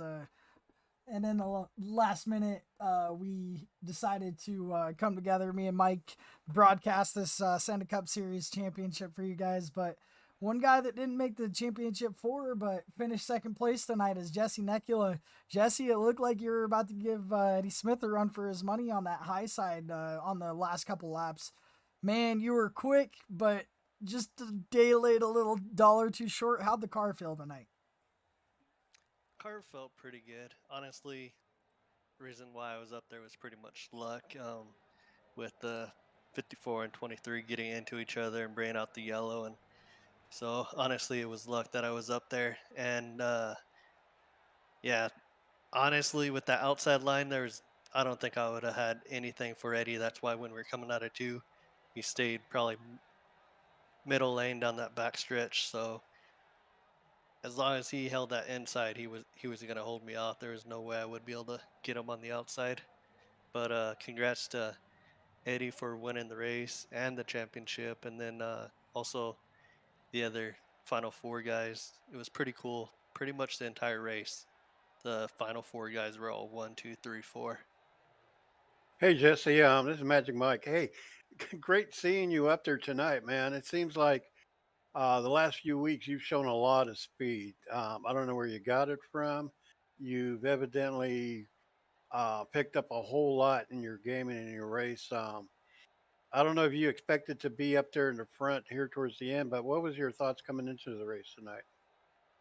Honestly, as you're aware, Mike, I stepped away for, I don't know, month and a half or two. It feels like had to take a little break and had stuff going on. So maybe that little break helped out. And going into my first cup race tonight back, my goal was top 10. So definitely happy with second. All right, before we let you go, Jesse, you're always welcome to thank or appreciate any of your fans or sponsors out there. So we'll give you some time to do that, and then we're going to pull the champion into the booth. Yeah, first off, want to thank both you and Mike for doing the broadcast. You guys do a hell of a job. Same with all the other admins and all the other broadcasters. You guys always kill it. So thank you all. Cool. Well, again, appreciate you for the kind words, Jesse. And Mike, the man, the myth, the alien, the legend, Eddie A. Smith himself. Eddie, how's it feel, man? Woo! Feels good, baby. Feels good. There you go, man. And holding Good that in, job I didn't there. want to yell at them and celebrate with all them guys in the chat, but I'm going to celebrate now. Woo! Well, Eddie, you had a great run tonight, man. The car looked great. You looked fast, even with the little bit of damage that you got from Jonah coming out of his little bit of an accident. That would have been a great battle for the end of the race. But, man, luck was on your side. You made it right through. How'd you do it, man? How'd you do it all season long, even taking a couple races off? Well, I getting out front, man. I said it last night, and it's still the same. And these cars, track position is numero uno, if I could speak a little Spanish.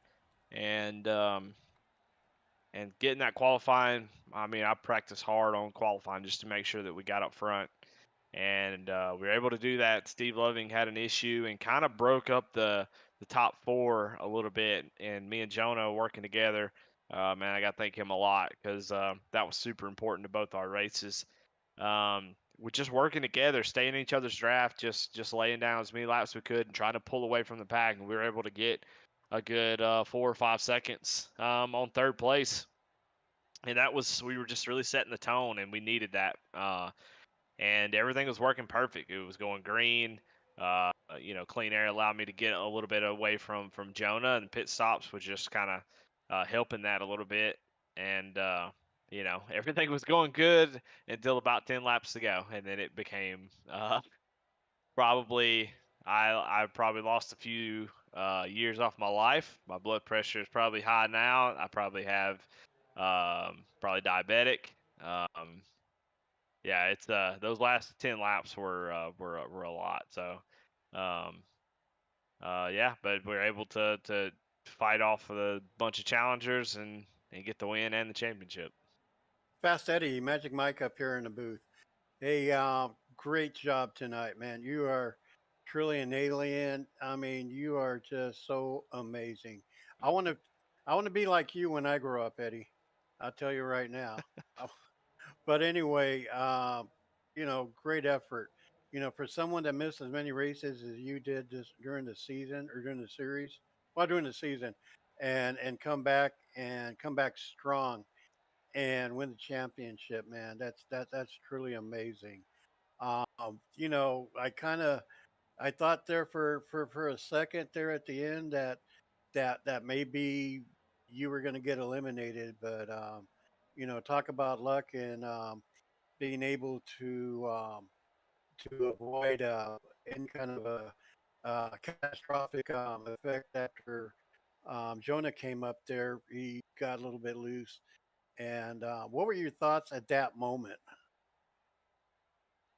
A dirty word, a bad word I can't say on Yeah. here, but yeah, you know, it's obviously not good, but at the same time, like it's not good for my race. But at the same time, when that caution came out, that just breathed new life into everybody because I felt pretty good going to the end of that race. That I felt like, okay, if it stays green, I feel like I'm in a good spot. But there at the end, I mean, guys are doing whatever they can because clean air is so important.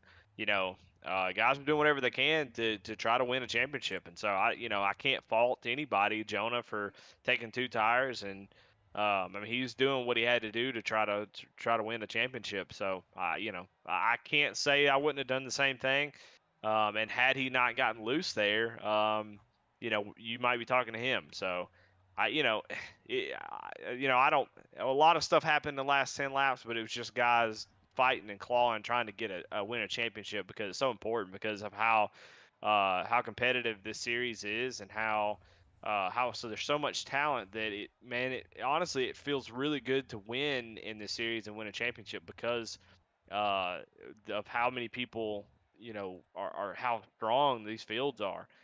So being able to be the champion of this series is man, it's a great honor. And so those guys are fighting like their ass off trying to get a championship. So Well, it's unfortunate that I got into him, but I had Adcock right on my tail with a big run. There was just no way I could lift, and so when he got loose, there was just nowhere for me to go, and so yeah, I hate that I got into him, but like I said, we're fighting like hell to try to win that championship. well, from about every series you run in this league, Eddie, you're quite dominant in about everything. Uh, we know you're talking about taking the reins off for next season and taking over our job a little bit. But before we do that, I'm going to give you the opportunity to take a couple minutes for yourself on here and thank everybody that helped you get to this point. And then I'm going to let you go party a little bit, maybe just a little bit with the family on this new championship that you've won. Yeah, man. Thanks. JC Motorsports, we could not have been in these positions without them. My whole team is fantastic and worked together. Specifically tonight, it was sort of a team effort. Until the last 10 laps, where it was every man for himself. But throughout the whole season, I want to specifically thank Jonah Colbert because of how well we work together. We've been racing with each other for a long time. And without him, a lot of the wins wouldn't have been able to happen. because of us just being able to work together in this package and these cars. So man, I mean, without him, without his input and his um, help during practice and stuff, there's no way we're sitting here talking to me. He's a huge part of this championship, so I definitely want to shout him out. Definitely Daniel Cunningham has put in a lot of work. Chris Reese, Steve Loving, I mean, all great teammates who have done a great job of really focusing on a team.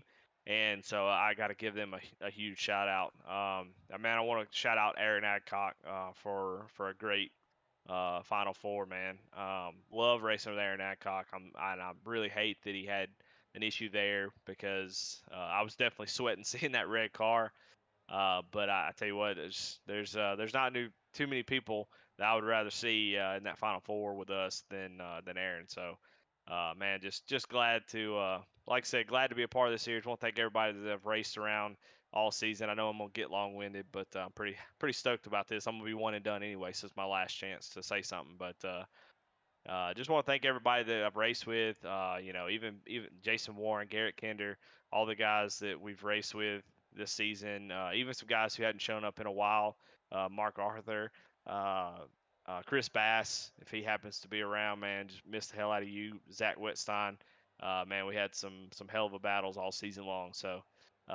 Man, it's just it was a lot of fun. I'm really glad to have this championship. I'm not gonna lie, it means a lot to me, and so man, I appreciate y'all doing the broadcast, uh, picking up the broadcast and finishing the season, allowing me to at least run for the championship. So y'all have done a fantastic job, and I sure do appreciate y'all. So Well, Thank you. we appreciate you too. Go enjoy. Don't enjoy too hard. Tomorrow's Sunday. You got some more racing to do, hopefully. And definitely excited to catch you in the 87 series broadcasting and hopefully see you here in the Senate Cup series broadcasting next season as champion's the best way to broadcast a race. Put them up in the booth, and we've seen it before. Congratulations, Eddie Smith, on a long, hard-fought season and being the new Senate Cup Series champion of the league. all right, guys. Well, thank y'all very much, and y'all have a good night. You too, man. You too. All right. Well, Mike, that was a heck of a race, man. The season's over. Long, fought, hard season. We're getting into the holidays, and you got anything left for us before we sign out? Well, like you said, it was a great race. A long green flag run followed by two or three cautions that created some drama, added a little bit of spice to the race. One thing I want to say is thank you, Kai, for allowing me to broadcast with you at these races. I don't know if anybody else knows this, but Kai is going to be deployed at the beginning of the year overseas, so he's not going to be with us for about 6 months while he's protecting our nation's freedom. And I, for one, is very appreciative of what he does as active military. He's a great guy. Uh, I just love him to death and what he does for this league. And he's breathed a new life into this league and all the series that he's come to be a part of. So thank you again, Kai, for everything you do, and good luck in your overseas endeavors. Appreciate it, Mike. And before I let all of you guys go, yes, I'm in the United States Air Force. I love what I do. I wouldn't change it for the world, being overseas, but being able to do stuff like this, be able to use my American freedom to come and race with these guys that are huge about respecting and showing respect to those that are in the military, whether they've served now or served before, or might serve in the future. If you guys ever have any questions, call your local recruiter. Make them tell you the truth. Don't ever take a lie from them. They won't lie to you. They'll tell you the truth, but they'll bend it a little bit. But don't let that sway you away from serving your country. I have an amazing time. I'll be back probably not next season, but the season after. Catch me tomorrow in the Outlaw Series. I might help out Josh Hall for the Rebels Cup, Rebels Truck Championship tomorrow night. But aside from that and the 55 race, I hope to see you guys all soon. And it was a good one, Mike. And I'll see you guys. I'll see you guys in the future.